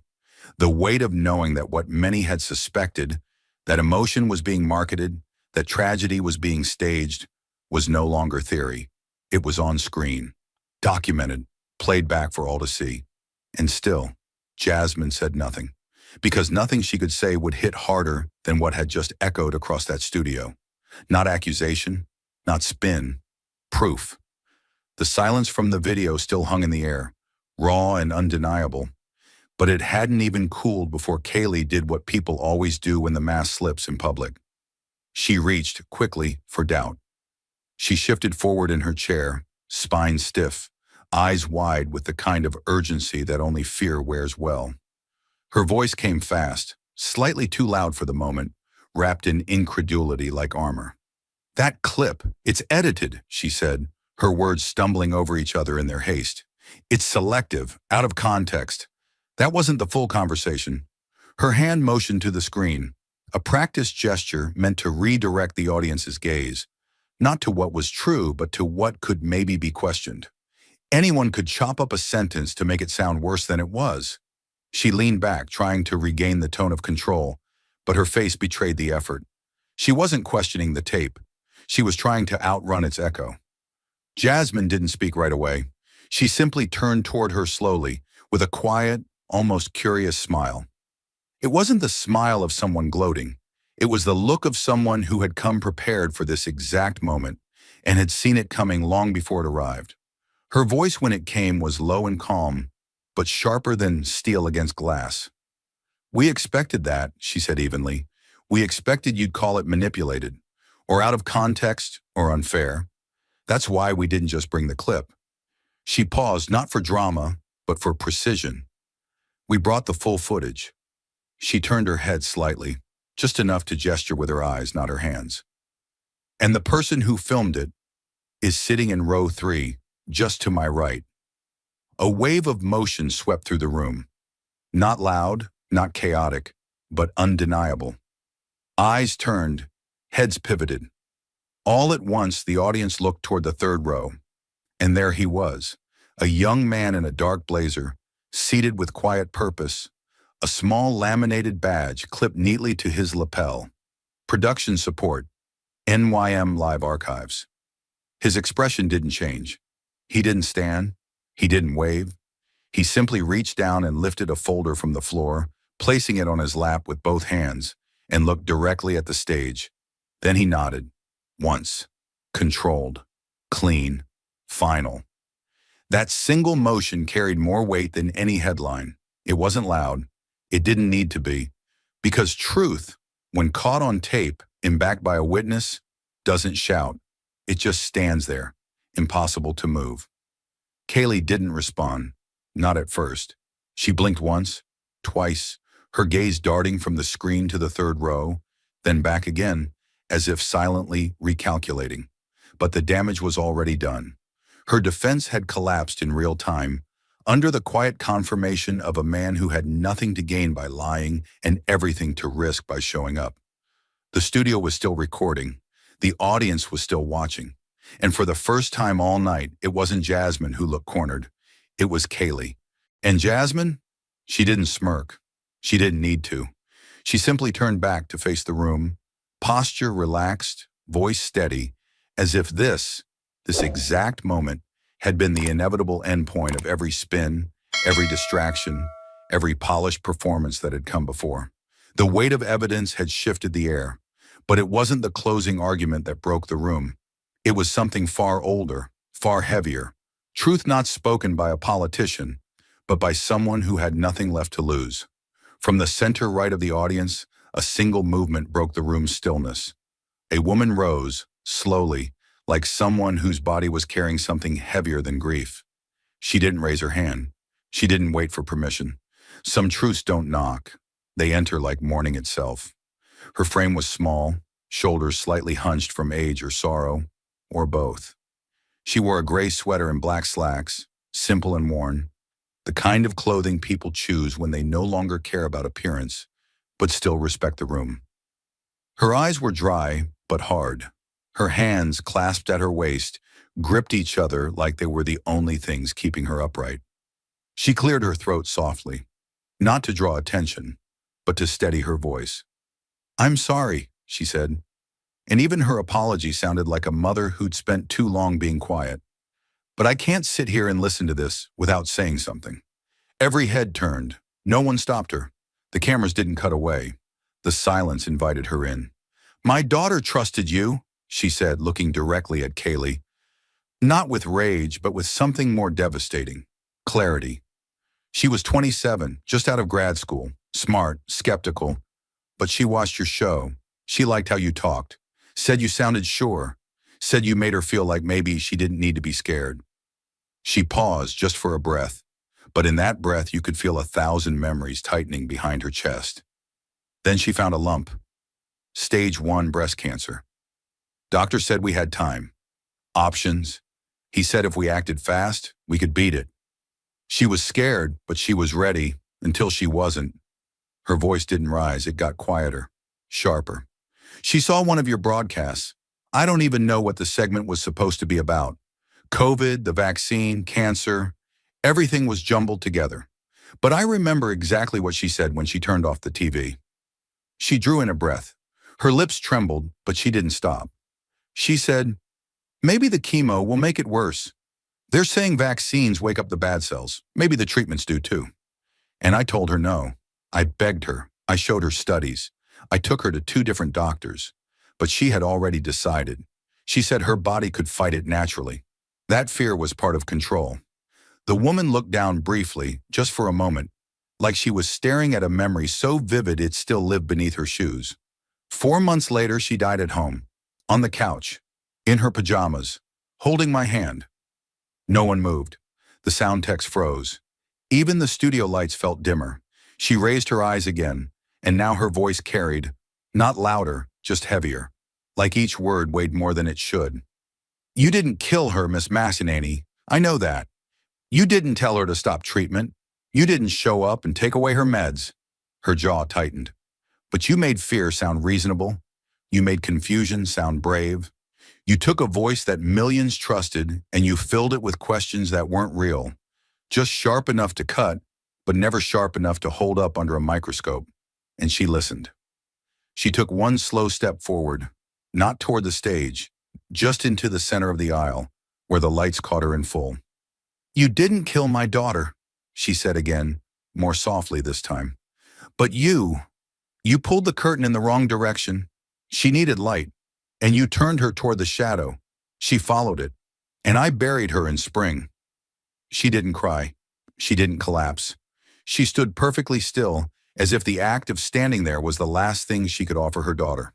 Not justice, not blame, just truth, spoken plainly, because no one else had dared. The silence that followed didn't come from shock. It came from understanding. Because once something that real is said aloud, nobody can pretend not to hear it. The mother's voice had shattered the emotional silence. But what Jasmine lifted next would fracture something colder. The illusion that all of this had been accidental. She didn't raise her voice. She didn't gesture wide or look to the audience for permission. She simply reached down, opened the flap of her folder, and pulled out a single page. Plain, crisp, almost forgettable in its appearance. But at the top, in unmistakable red block letters, stamped with the kind of bureaucratic finality that screams, "Truth they hoped you'd never see," were the words, "Confidential, do not circulate." Jasmine held the paper up gently, like it was something delicate. Not because it was fragile, but because it was dangerous. The screen behind her mirrored the document in full. No spin, no edits, just the memo. The silence in the studio wasn't curious anymore. It was braced, like a room waiting for a second explosion after the first hadn't finished ringing. "This is an internal communication," Jasmine said slowly, carefully, "distributed among executive producers and segment planners at a network where Ms. McEnany previously served as lead contributor." Her finger moved down the document, steady, until it landed on a single block of text. Highlighted, underlined. She didn't embellish. She read it verbatim. Quarterly messaging objective. Keep the audience engaged through emotional resonance. Avoid reference to CDC data unless editorially mandated. She paused, not for drama, but for dignity.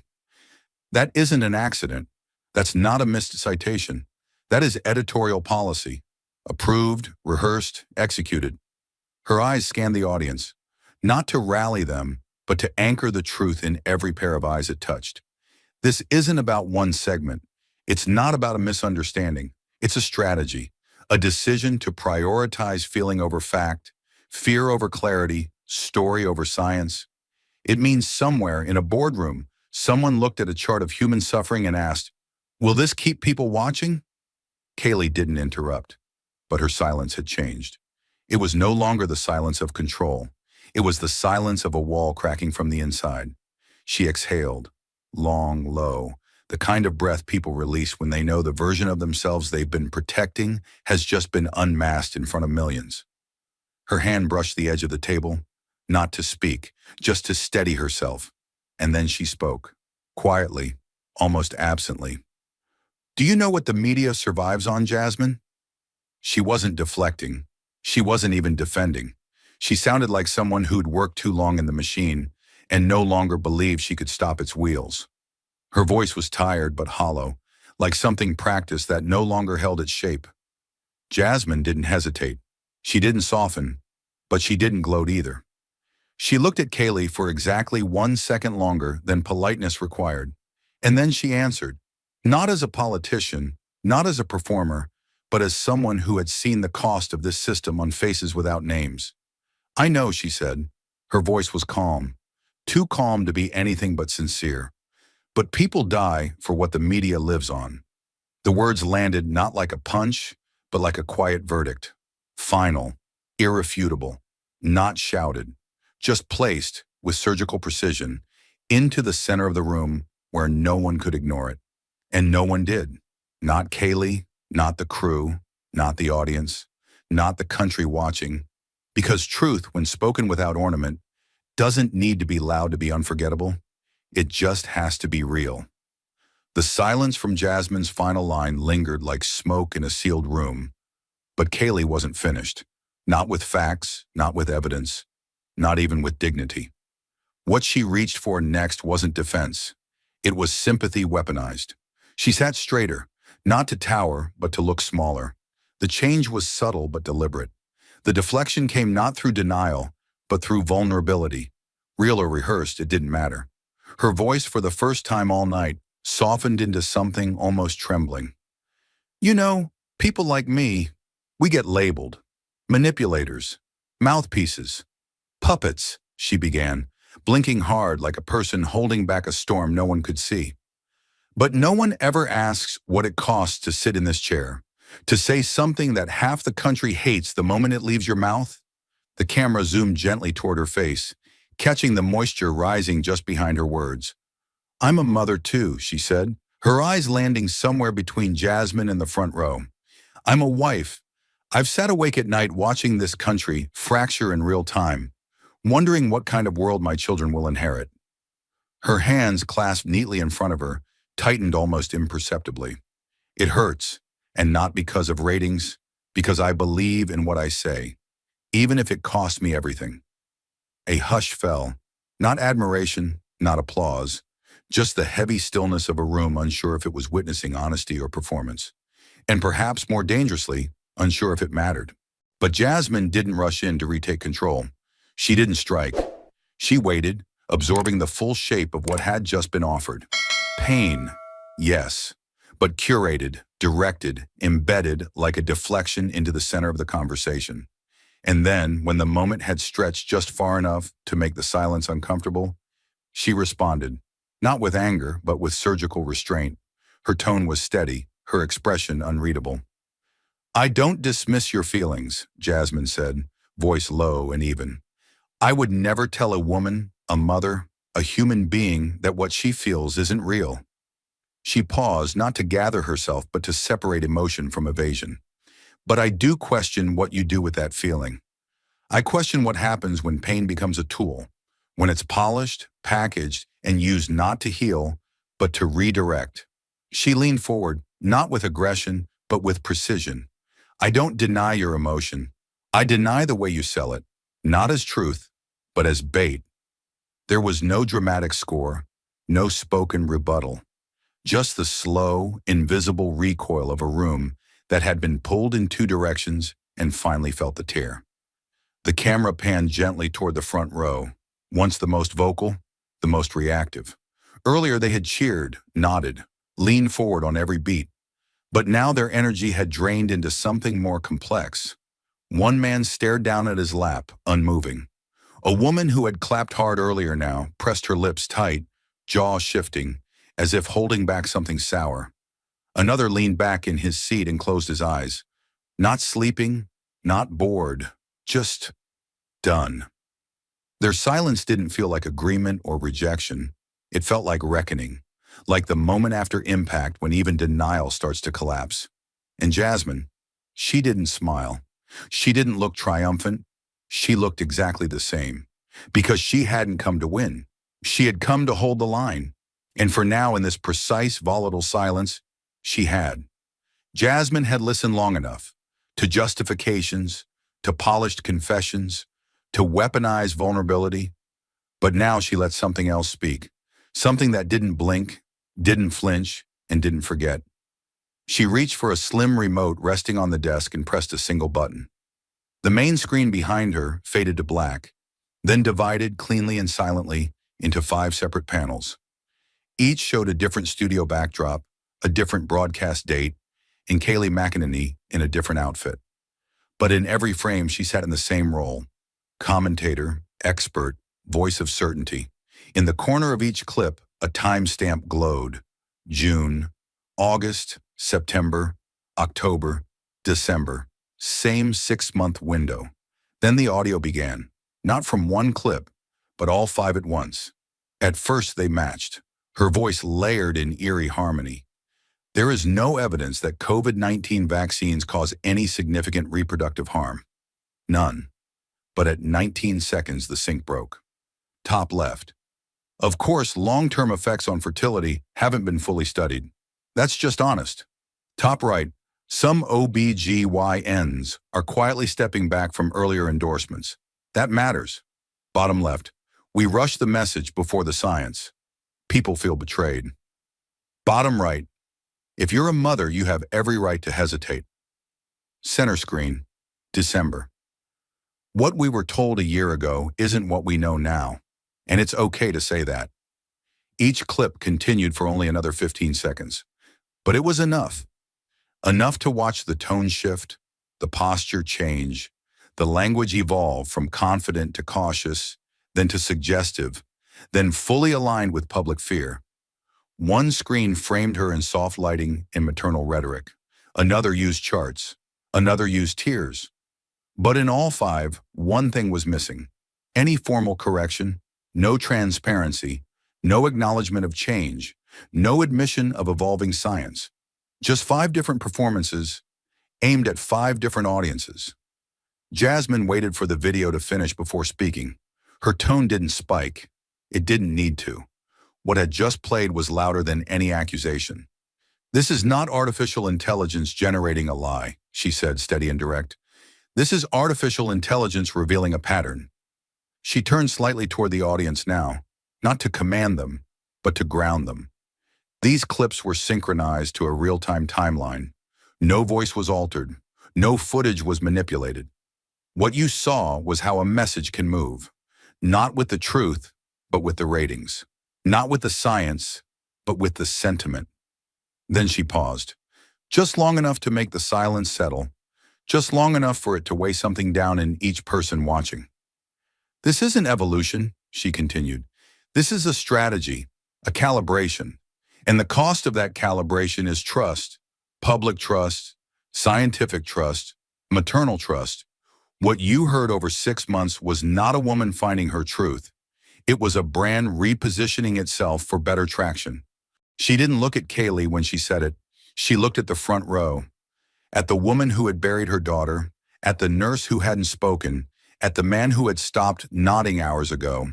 And as the 5 frozen frames of Kaylee hovered silently behind her, each paused mid-sentence, each with a different expression: conviction, concern, empathy, doubt, spin. The audience finally saw what had been hidden in plain sight. Not contradiction, not confusion, deliberate design. The screen behind them remained divided, 5 frames frozen in time, each one capturing Kaylee mid-sentence, mid-shift, mid-pivot. They hovered like mirrored ghosts of conviction, a collage of contradictions rendered silent by their own accumulation. The room didn't speak. The audience didn't move. It was as if the entire studio had inhaled and forgotten how to exhale. In the harsh studio lights, even the air felt clinical. No music, no interruption. Just the unbearable clarity of what had just played. Kaylee's hands were motionless in her lap. She didn't flinch. She didn't break eye contact. But there was a delay, subtle, human, revealing. The kind of hesitation that comes not from disbelief, but from calculation. She knew the moment was hers to lose, and what she said next would be remembered long after the segment ended. She sat taller, not to dominate, but to appear composed. Her eyes moved deliberately from the screen to the audience, then to Jasmine. Her tone was soft, subdued, almost weary. Not performative this time, but deliberate in its restraint. "I said what was believed to be true at the time," she began. A few in the crowd shifted, some in sympathy, some in skepticism. But she continued, not waiting to be challenged. "Information changes. Public health guidance evolved week to week. We were learning in real time. I reflected what doctors were telling us then, and when they changed course, I adjusted." Her voice remained calm, but there was something behind it, an edge, a well-practiced posture of professionalism repurposed now as armor. "I can't apologize for adapting to what we knew at the moment. I never claimed to be a scientist. I was a communicator." There it was, framing, not a lie, not even a denial, but a carefully structured defense that offered explanation without accountability. The contradiction, she suggested, wasn't hers. It belonged to the moment, and she had simply moved with it. But the room didn't buy it, not entirely. They had just watched the 5 positions unfold in real time. The language didn't reflect new discoveries. It reflected shifting tone, shifting audiences, shifting pressure. Kaylee exhaled again, softer this time. She looked down at the table and said almost to herself, "It's so easy to look back and draw a straight line. It wasn't straight when we were walking it." That line might have worked in another setting, with another opponent, but Jasmine Crockett was still sitting still watching, still waiting. Her fingers were folded together neatly on the table, her posture untouched by the moment's discomfort. But when she spoke, her voice didn't rise. It dropped. "You're right," Jasmine said quietly. "The line wasn't straight, but it wasn't supposed to be invisible." The camera panned slightly closer. She leaned in. Not aggressively, not dramatically, just far enough to make the space between them feel personal, intimate, dangerous in its calm. "You say you said what was true at the time," Jasmine continued, her voice a thread of steel wrapped in velvet. "But let me ask you something. Was it true, or was it convenient?" Kaylee's lips pressed into a line. "Was it what you believed, or what tested well with the demo?" Still no answer. Was it medical analysis or editorial strategy? Her questions didn't demand an answer. They illuminated the absence of one. Each syllable landed like a pebble dropped in water, quiet, precise, rippling deeper than volume ever could. Then Jasmine paused. Let the weight settle, and when she finally spoke again, her voice was almost a whisper, yet it filled the room. "Truth," she said, is not a fashion statement. The words struck not like an accusation, but like a sentence. Final, measured, without flair. She didn't blink. It doesn't go out of style. It doesn't adjust to seasons or polling numbers. You don't put it on when it flatters you and take it off when it costs you. Her tone remained even, but the sharpness was unmistakable now. You don't get to wrap yourself in it when it helps your brand and then fold it away when it becomes inconvenient. Her voice got quieter, not weaker, stronger in restraint. The silence around her amplified it. Truth is not mood-based. It doesn't change with lighting. It's not supposed to be worn like a scarf on Monday and discarded by Friday. She glanced briefly at the frozen screens behind them. 5 versions of the same person, none of them saying the same thing. Then she turned back to Kaylee. What you offered over those 6 months wasn't evolving thought. It was a rotating strategy, a script that adjusted not with science but with sentiment. Kaylee's gaze didn't break, but she shifted in her seat again. A centimeter, maybe less, but it registered. And when you say, I was only saying what we believed at the time, what you're really saying is, the belief mattered more than the accuracy. That comfort was prioritized over correction. That being accepted by the audience was more urgent than being accountable to the truth. Jasmine looked directly into her now. The next words came softer, colder. That's not communication. That's marketing. Another pause, this one longer, more brittle. You could almost hear the audience stop breathing, as if exhaling might interrupt the moment. Even the crew behind the cameras didn't move. Jasmine sat back, her hands still folded. I'm not accusing you of creating the fear, she said.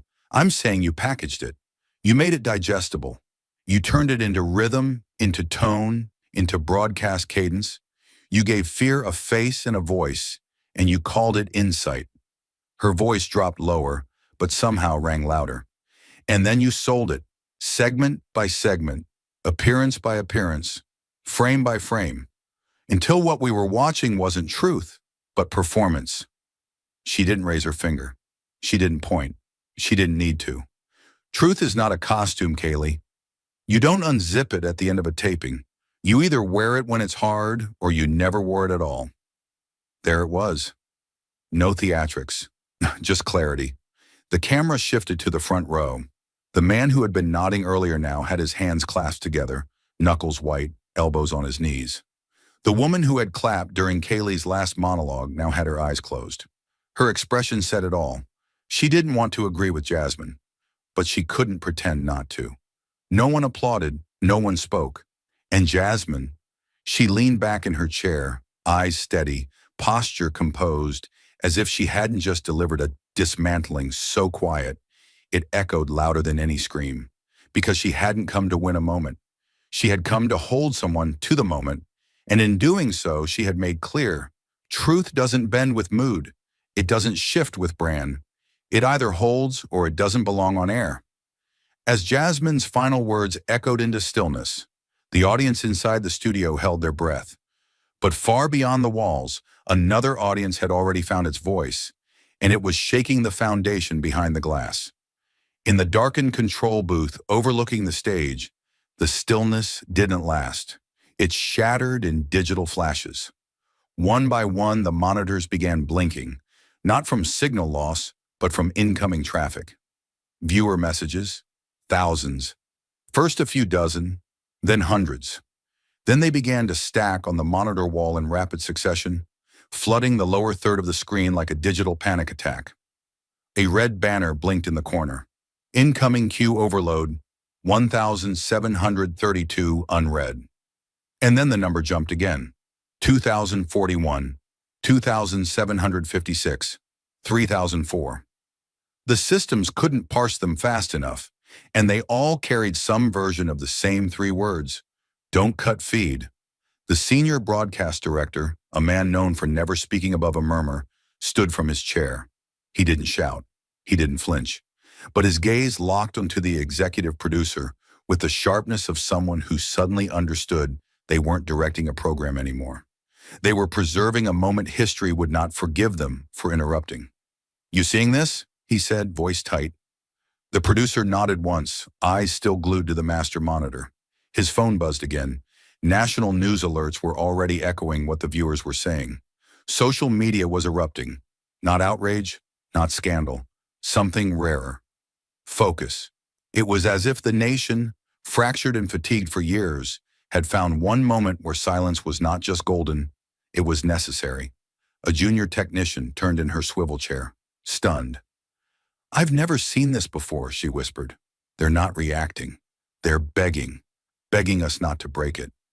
The sound engineer leaned in, lowering ambient levels a notch even though the studio was already silent. He wasn't adjusting audio. He was honoring tension. Then came the moment that locked the decision in place. A phone, direct line to affiliate programming, lit up and rang. The director didn't answer. He stared at it for 3 full seconds, then unplugged the receiver and let it go dark. That simple act rippled through the room like thunder muffled by glass. "We don't touch it," he said more firmly now. "No commercial, no cross-cut, no close-out." He looked to the control desk. "We ride this, full frame, wide shot. Let America see what honesty looks like when no one edits it." And just like that, the plan collapsed. The countdown to break was abandoned. The segment clock was trashed. What was left wasn't programming. It was live, unscripted consequence. A national moment that no lighting cue or camera script could contain. And everyone in the booth, editors, techs, producers, knew it. They weren't broadcasting a segment anymore. They were holding the line open. The studio had gone quiet, but outside the walls, something louder was rising. Not applause, not outrage. It was something rarer, deeper, recognition. At first, the confirmation came in a whisper, a time-stamped PDF, a verification badge on a dry press release. No fanfare, no anchors breathlessly relaying it. Just a statement from the Alliance for Media Transparency, posted on a quiet back channel, 2 paragraphs long and sealed with the force of credibility. The memo Jasmine Crockett had unveiled live on air, marked "Confidential, do not circulate," was real. Its header matched internal records. Its metadata aligned with secure servers used by the network's editorial leadership. Its contents were not theoretical. They were operational. Within minutes, that whisper became a drumbeat. "Confirmed. Memo instructing producers to avoid CDC data is authentic. Verified. Document matches Fox News internal policy archives." This was no accident. This was a strategy. The language of crisis usually arrives wrapped in speculation. This time it arrived in evidence. Inside the Alliance's offices, 2 media scientists and a legal advisor stood around a single terminal as the confirmation queued out to their subscriber list. None of them spoke. They didn't need to. They knew the effect that kind of document, exposed live without a media broker in between, could have. Not just on the subject, not just on Kayleigh McEnany, but on the very assumptions the country held about how information is made. Back in the control room of the studio, the feed team was seeing it in real time. The screen dedicated to social reaction had gone from green to yellow to red in under 20 minutes. Viewer interaction wasn't just high, it was unprecedented. Every metric was breaking its ceiling. Viewer retention, concurrent streams, DVR rollbacks, but none of it followed the patterns they knew. No one was doom scrolling, no one was hate watching. They were staying, watching, holding still, and sending one message in droves: don't cut the feed. By the time the 20,000 viewer message hit the system, the production lead had locked eyes with the director and said flatly, "This is no longer a broadcast. This is an event." And elsewhere, far from the stage, in a private office 7 floors above the sidewalk, a man closed his laptop, turned off his desk lamp, and made a decision. His name was Theo Madsen, a mid-level producer at Fox News. He'd been with the network for nearly 9 years. He wasn't famous. He wasn't viral. He wasn't someone the public knew by face or name. But that night, his conscience, long dormant, long bent, finally broke clean. The memo Jasmine had exposed wasn't new to him. He'd seen versions of it. He'd watched segments be shaped by it. Worse, he'd helped write around it. He didn't call his supervisor. He didn't walk down the hall. He opened Twitter. "I've been complicit. I stayed quiet too long. I'm resigning, effective immediately. I haven't been a journalist. I've been an engineer for doubt. I didn't leave the truth. I was trained to market around it. Congresswoman Crockett reminded me tonight what this job was supposed to be. No hashtags, no tagging, no anger, just grief and clarity. It was shared 17,000 times in the first hour, then picked up by the New York Times, then cross-posted on ProPublica, then read aloud verbatim on a late-night national news wrap by a stunned anchor who paused midway through the quote, visibly shaken, and said on air, "I don't know if I've ever read something more honest about this industry." Theo Madsen was not alone for long. Within 6 hours, 2 segment researchers from an affiliate station issued their own joint resignation letter. One junior anchor followed, quietly disabling comments. 2 more added private disclaimers to their LinkedIn pages. Opinions during my tenure did not reflect my journalistic values. By dawn, inside the offices of one of the nation's most watched news corporations, no one was making eye contact at the coffee stations. Editors were speaking in hushed tones. Slack channels were suddenly locked. Entire teams were told not to respond to press inquiries. But America was already responding. Across the internet, 2 hashtags emerged not as weapons, but as questions. The first, "When truth hurts." The phrase had been lifted from a tweet posted by an emergency room nurse in Michigan. "I've held 4 hands this year as they stopped moving because of fear, not fact. When truth hurts, it's supposed to hurt the liar, not the innocent." The second, "Voices or echoes," drawn directly from Jasmine Crockett's words earlier that night. "Are you a voice, or are you just an echo with better lighting?" That question had stopped the room. Now it was stopping the country.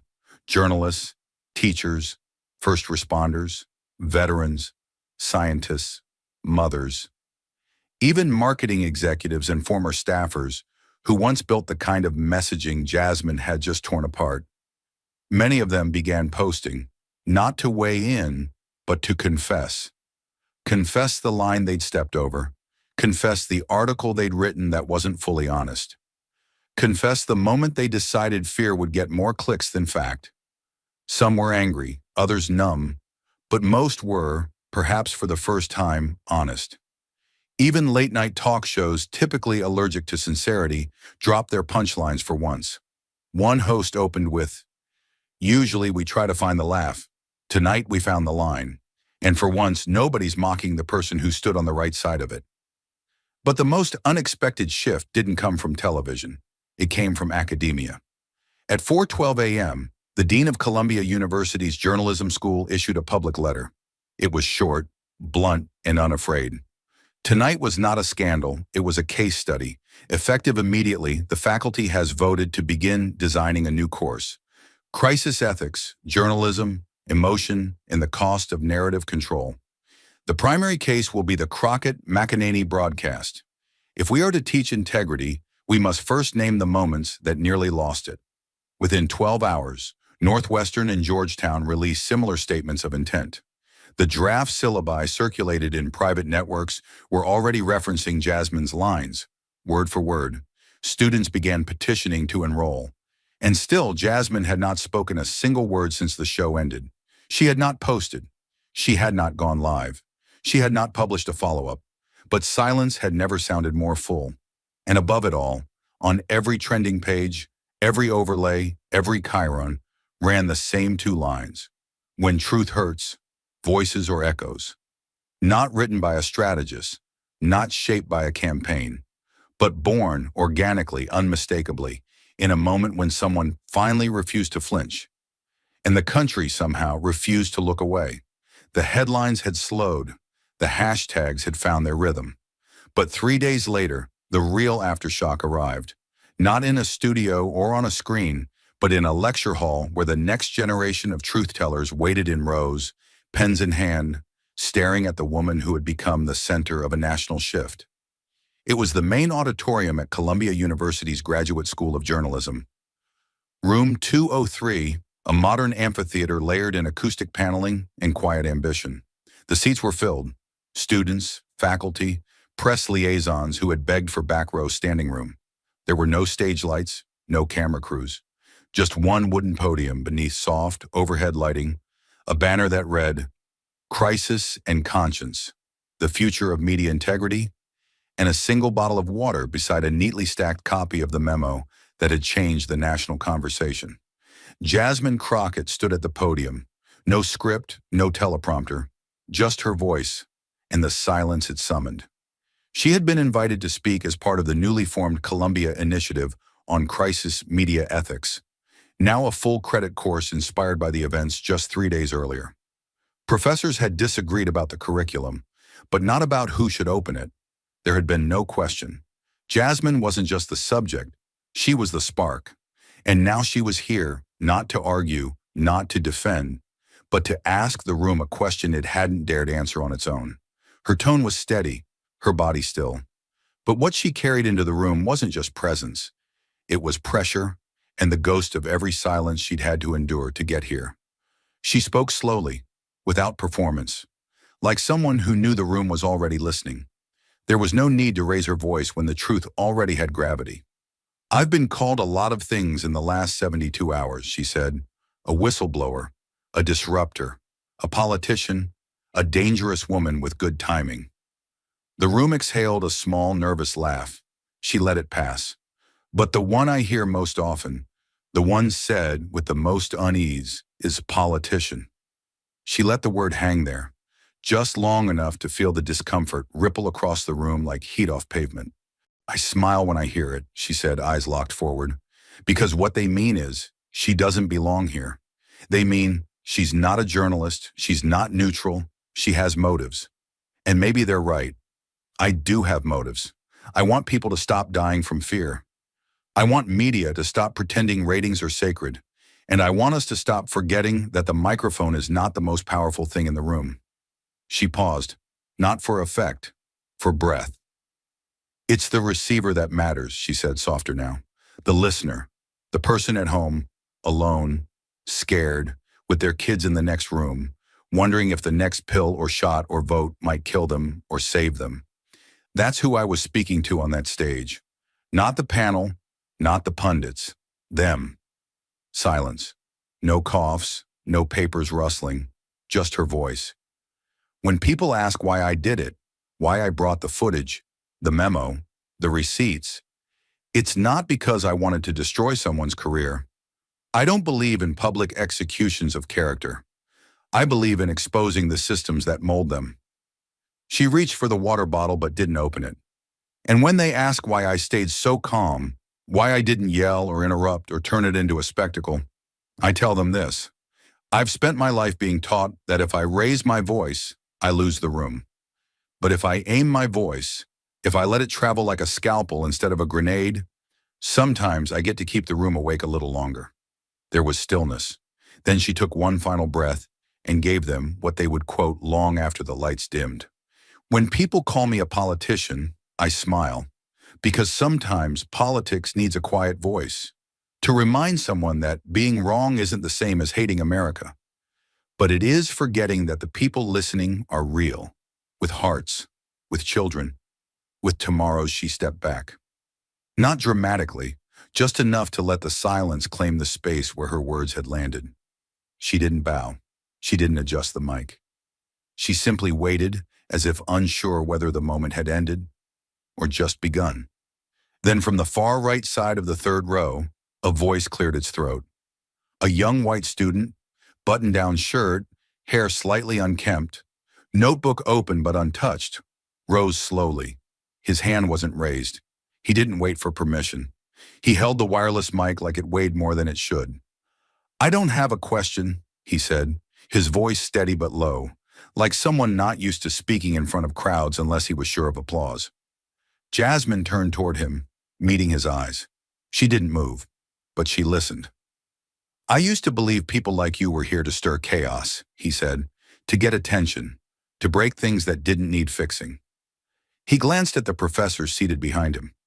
"I used to quote commentators who told me you were dangerous, loud, divisive," he swallowed. "But I never heard you speak." "Not really.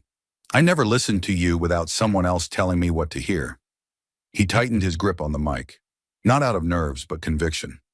"Today's the first time I've heard your voice, not someone else's version of it. And I just want to say this." He stopped, searching for words that didn't come from a talking point. I don't agree with everything you said, but I finally get why you said it. The room didn't move. Jasmine remained silent, still, her expression soft but unreadable. I used to think people like you were the problem, he said. Today I just hope we get to hear more from you. Not about you. Not from people who've never sat at your table. Not from people who've never risked something real for what they believe. He paused. But you. He lowered the mic, slowly, almost reverently, and for a second the room didn't know what to do with itself. Then, like water breaking against a dam, the applause began. Quiet at first, then rolling. Not explosive, not rehearsed, just real. Jasmine didn't nod. She didn't speak. She just placed one hand on the podium. Her fingers curled once, loosened. The cameras that had been quietly recording from the back began to pull back. One slow dolly shot from the center aisle, capturing the full sweep of the hall. Rows of students, a standing young man, a still figure at the podium, and a lecture banner now filled with something more than academic ambition. The applause grew, but it didn't crescendo. It stayed steady, like something no one wanted to interrupt. And as the lights dimmed, and the shot widened, and the soundboard captured one last ripple of honest reaction, the broadcast didn't end on a final word. It ended on something rarer, a room that no longer wanted to leave. As the applause echoed through the hall, not as celebration, but as recognition, something deeper settled in the air, less visible than victory, more lasting than headlines. The lesson. It wasn't about winning a debate. It never had been. What Jasmine Crockett had done, in the span of one televised confrontation and one classroom reflection, was remind a nation that truth is not an argument to be performed. It's a responsibility to be protected. And when institutions built to inform begin to favor influence, the damage isn't abstract, it's personal. It has names, funerals, unasked questions. She had not raised her voice. She had raised a mirror. And in it, the country saw not only who had lied, but how long we had accepted the lie because it made us feel safe. Because outrage is addictive, and complexity makes us tired. And sometimes it's easier to follow a polished story than to face the people buried beneath its silence. Jasmine had faced them, held their grief, refused to weaponize it. And in doing so, she taught not through slogans, but through restraint. That justice is not loud. It's patient. And when you fight with truth instead of volume, it may take longer, but it lands deeper. The human lesson wasn't about media. It wasn't about left or right. It was about remembering that beneath every broadcast, beneath every us and them, are human beings with hearts too breakable to be used as testing grounds for spin. She showed that strength isn't performance, it's endurance. That compassion without clarity is not kindness, it's camouflage. And that sometimes the most radical thing a person can do is refuse to match the anger they're given and instead meet it with facts, stillness, and a voice steady enough to outlast the noise. Because truth, real truth, doesn't need to shout. It just needs someone brave enough not to abandon it when it's inconvenient. That was Jasmine's gift. That was the moment's lesson. And that was what stayed, long after the clapping stopped. Thank you for watching until this moment and for standing with us on this journey for justice. Your support means everything. Like, subscribe and turn on notifications so you never miss what's next. And we'd love to hear your thoughts. Leave a comment below and let us know what moved you most in this story. Together, our voices make a difference.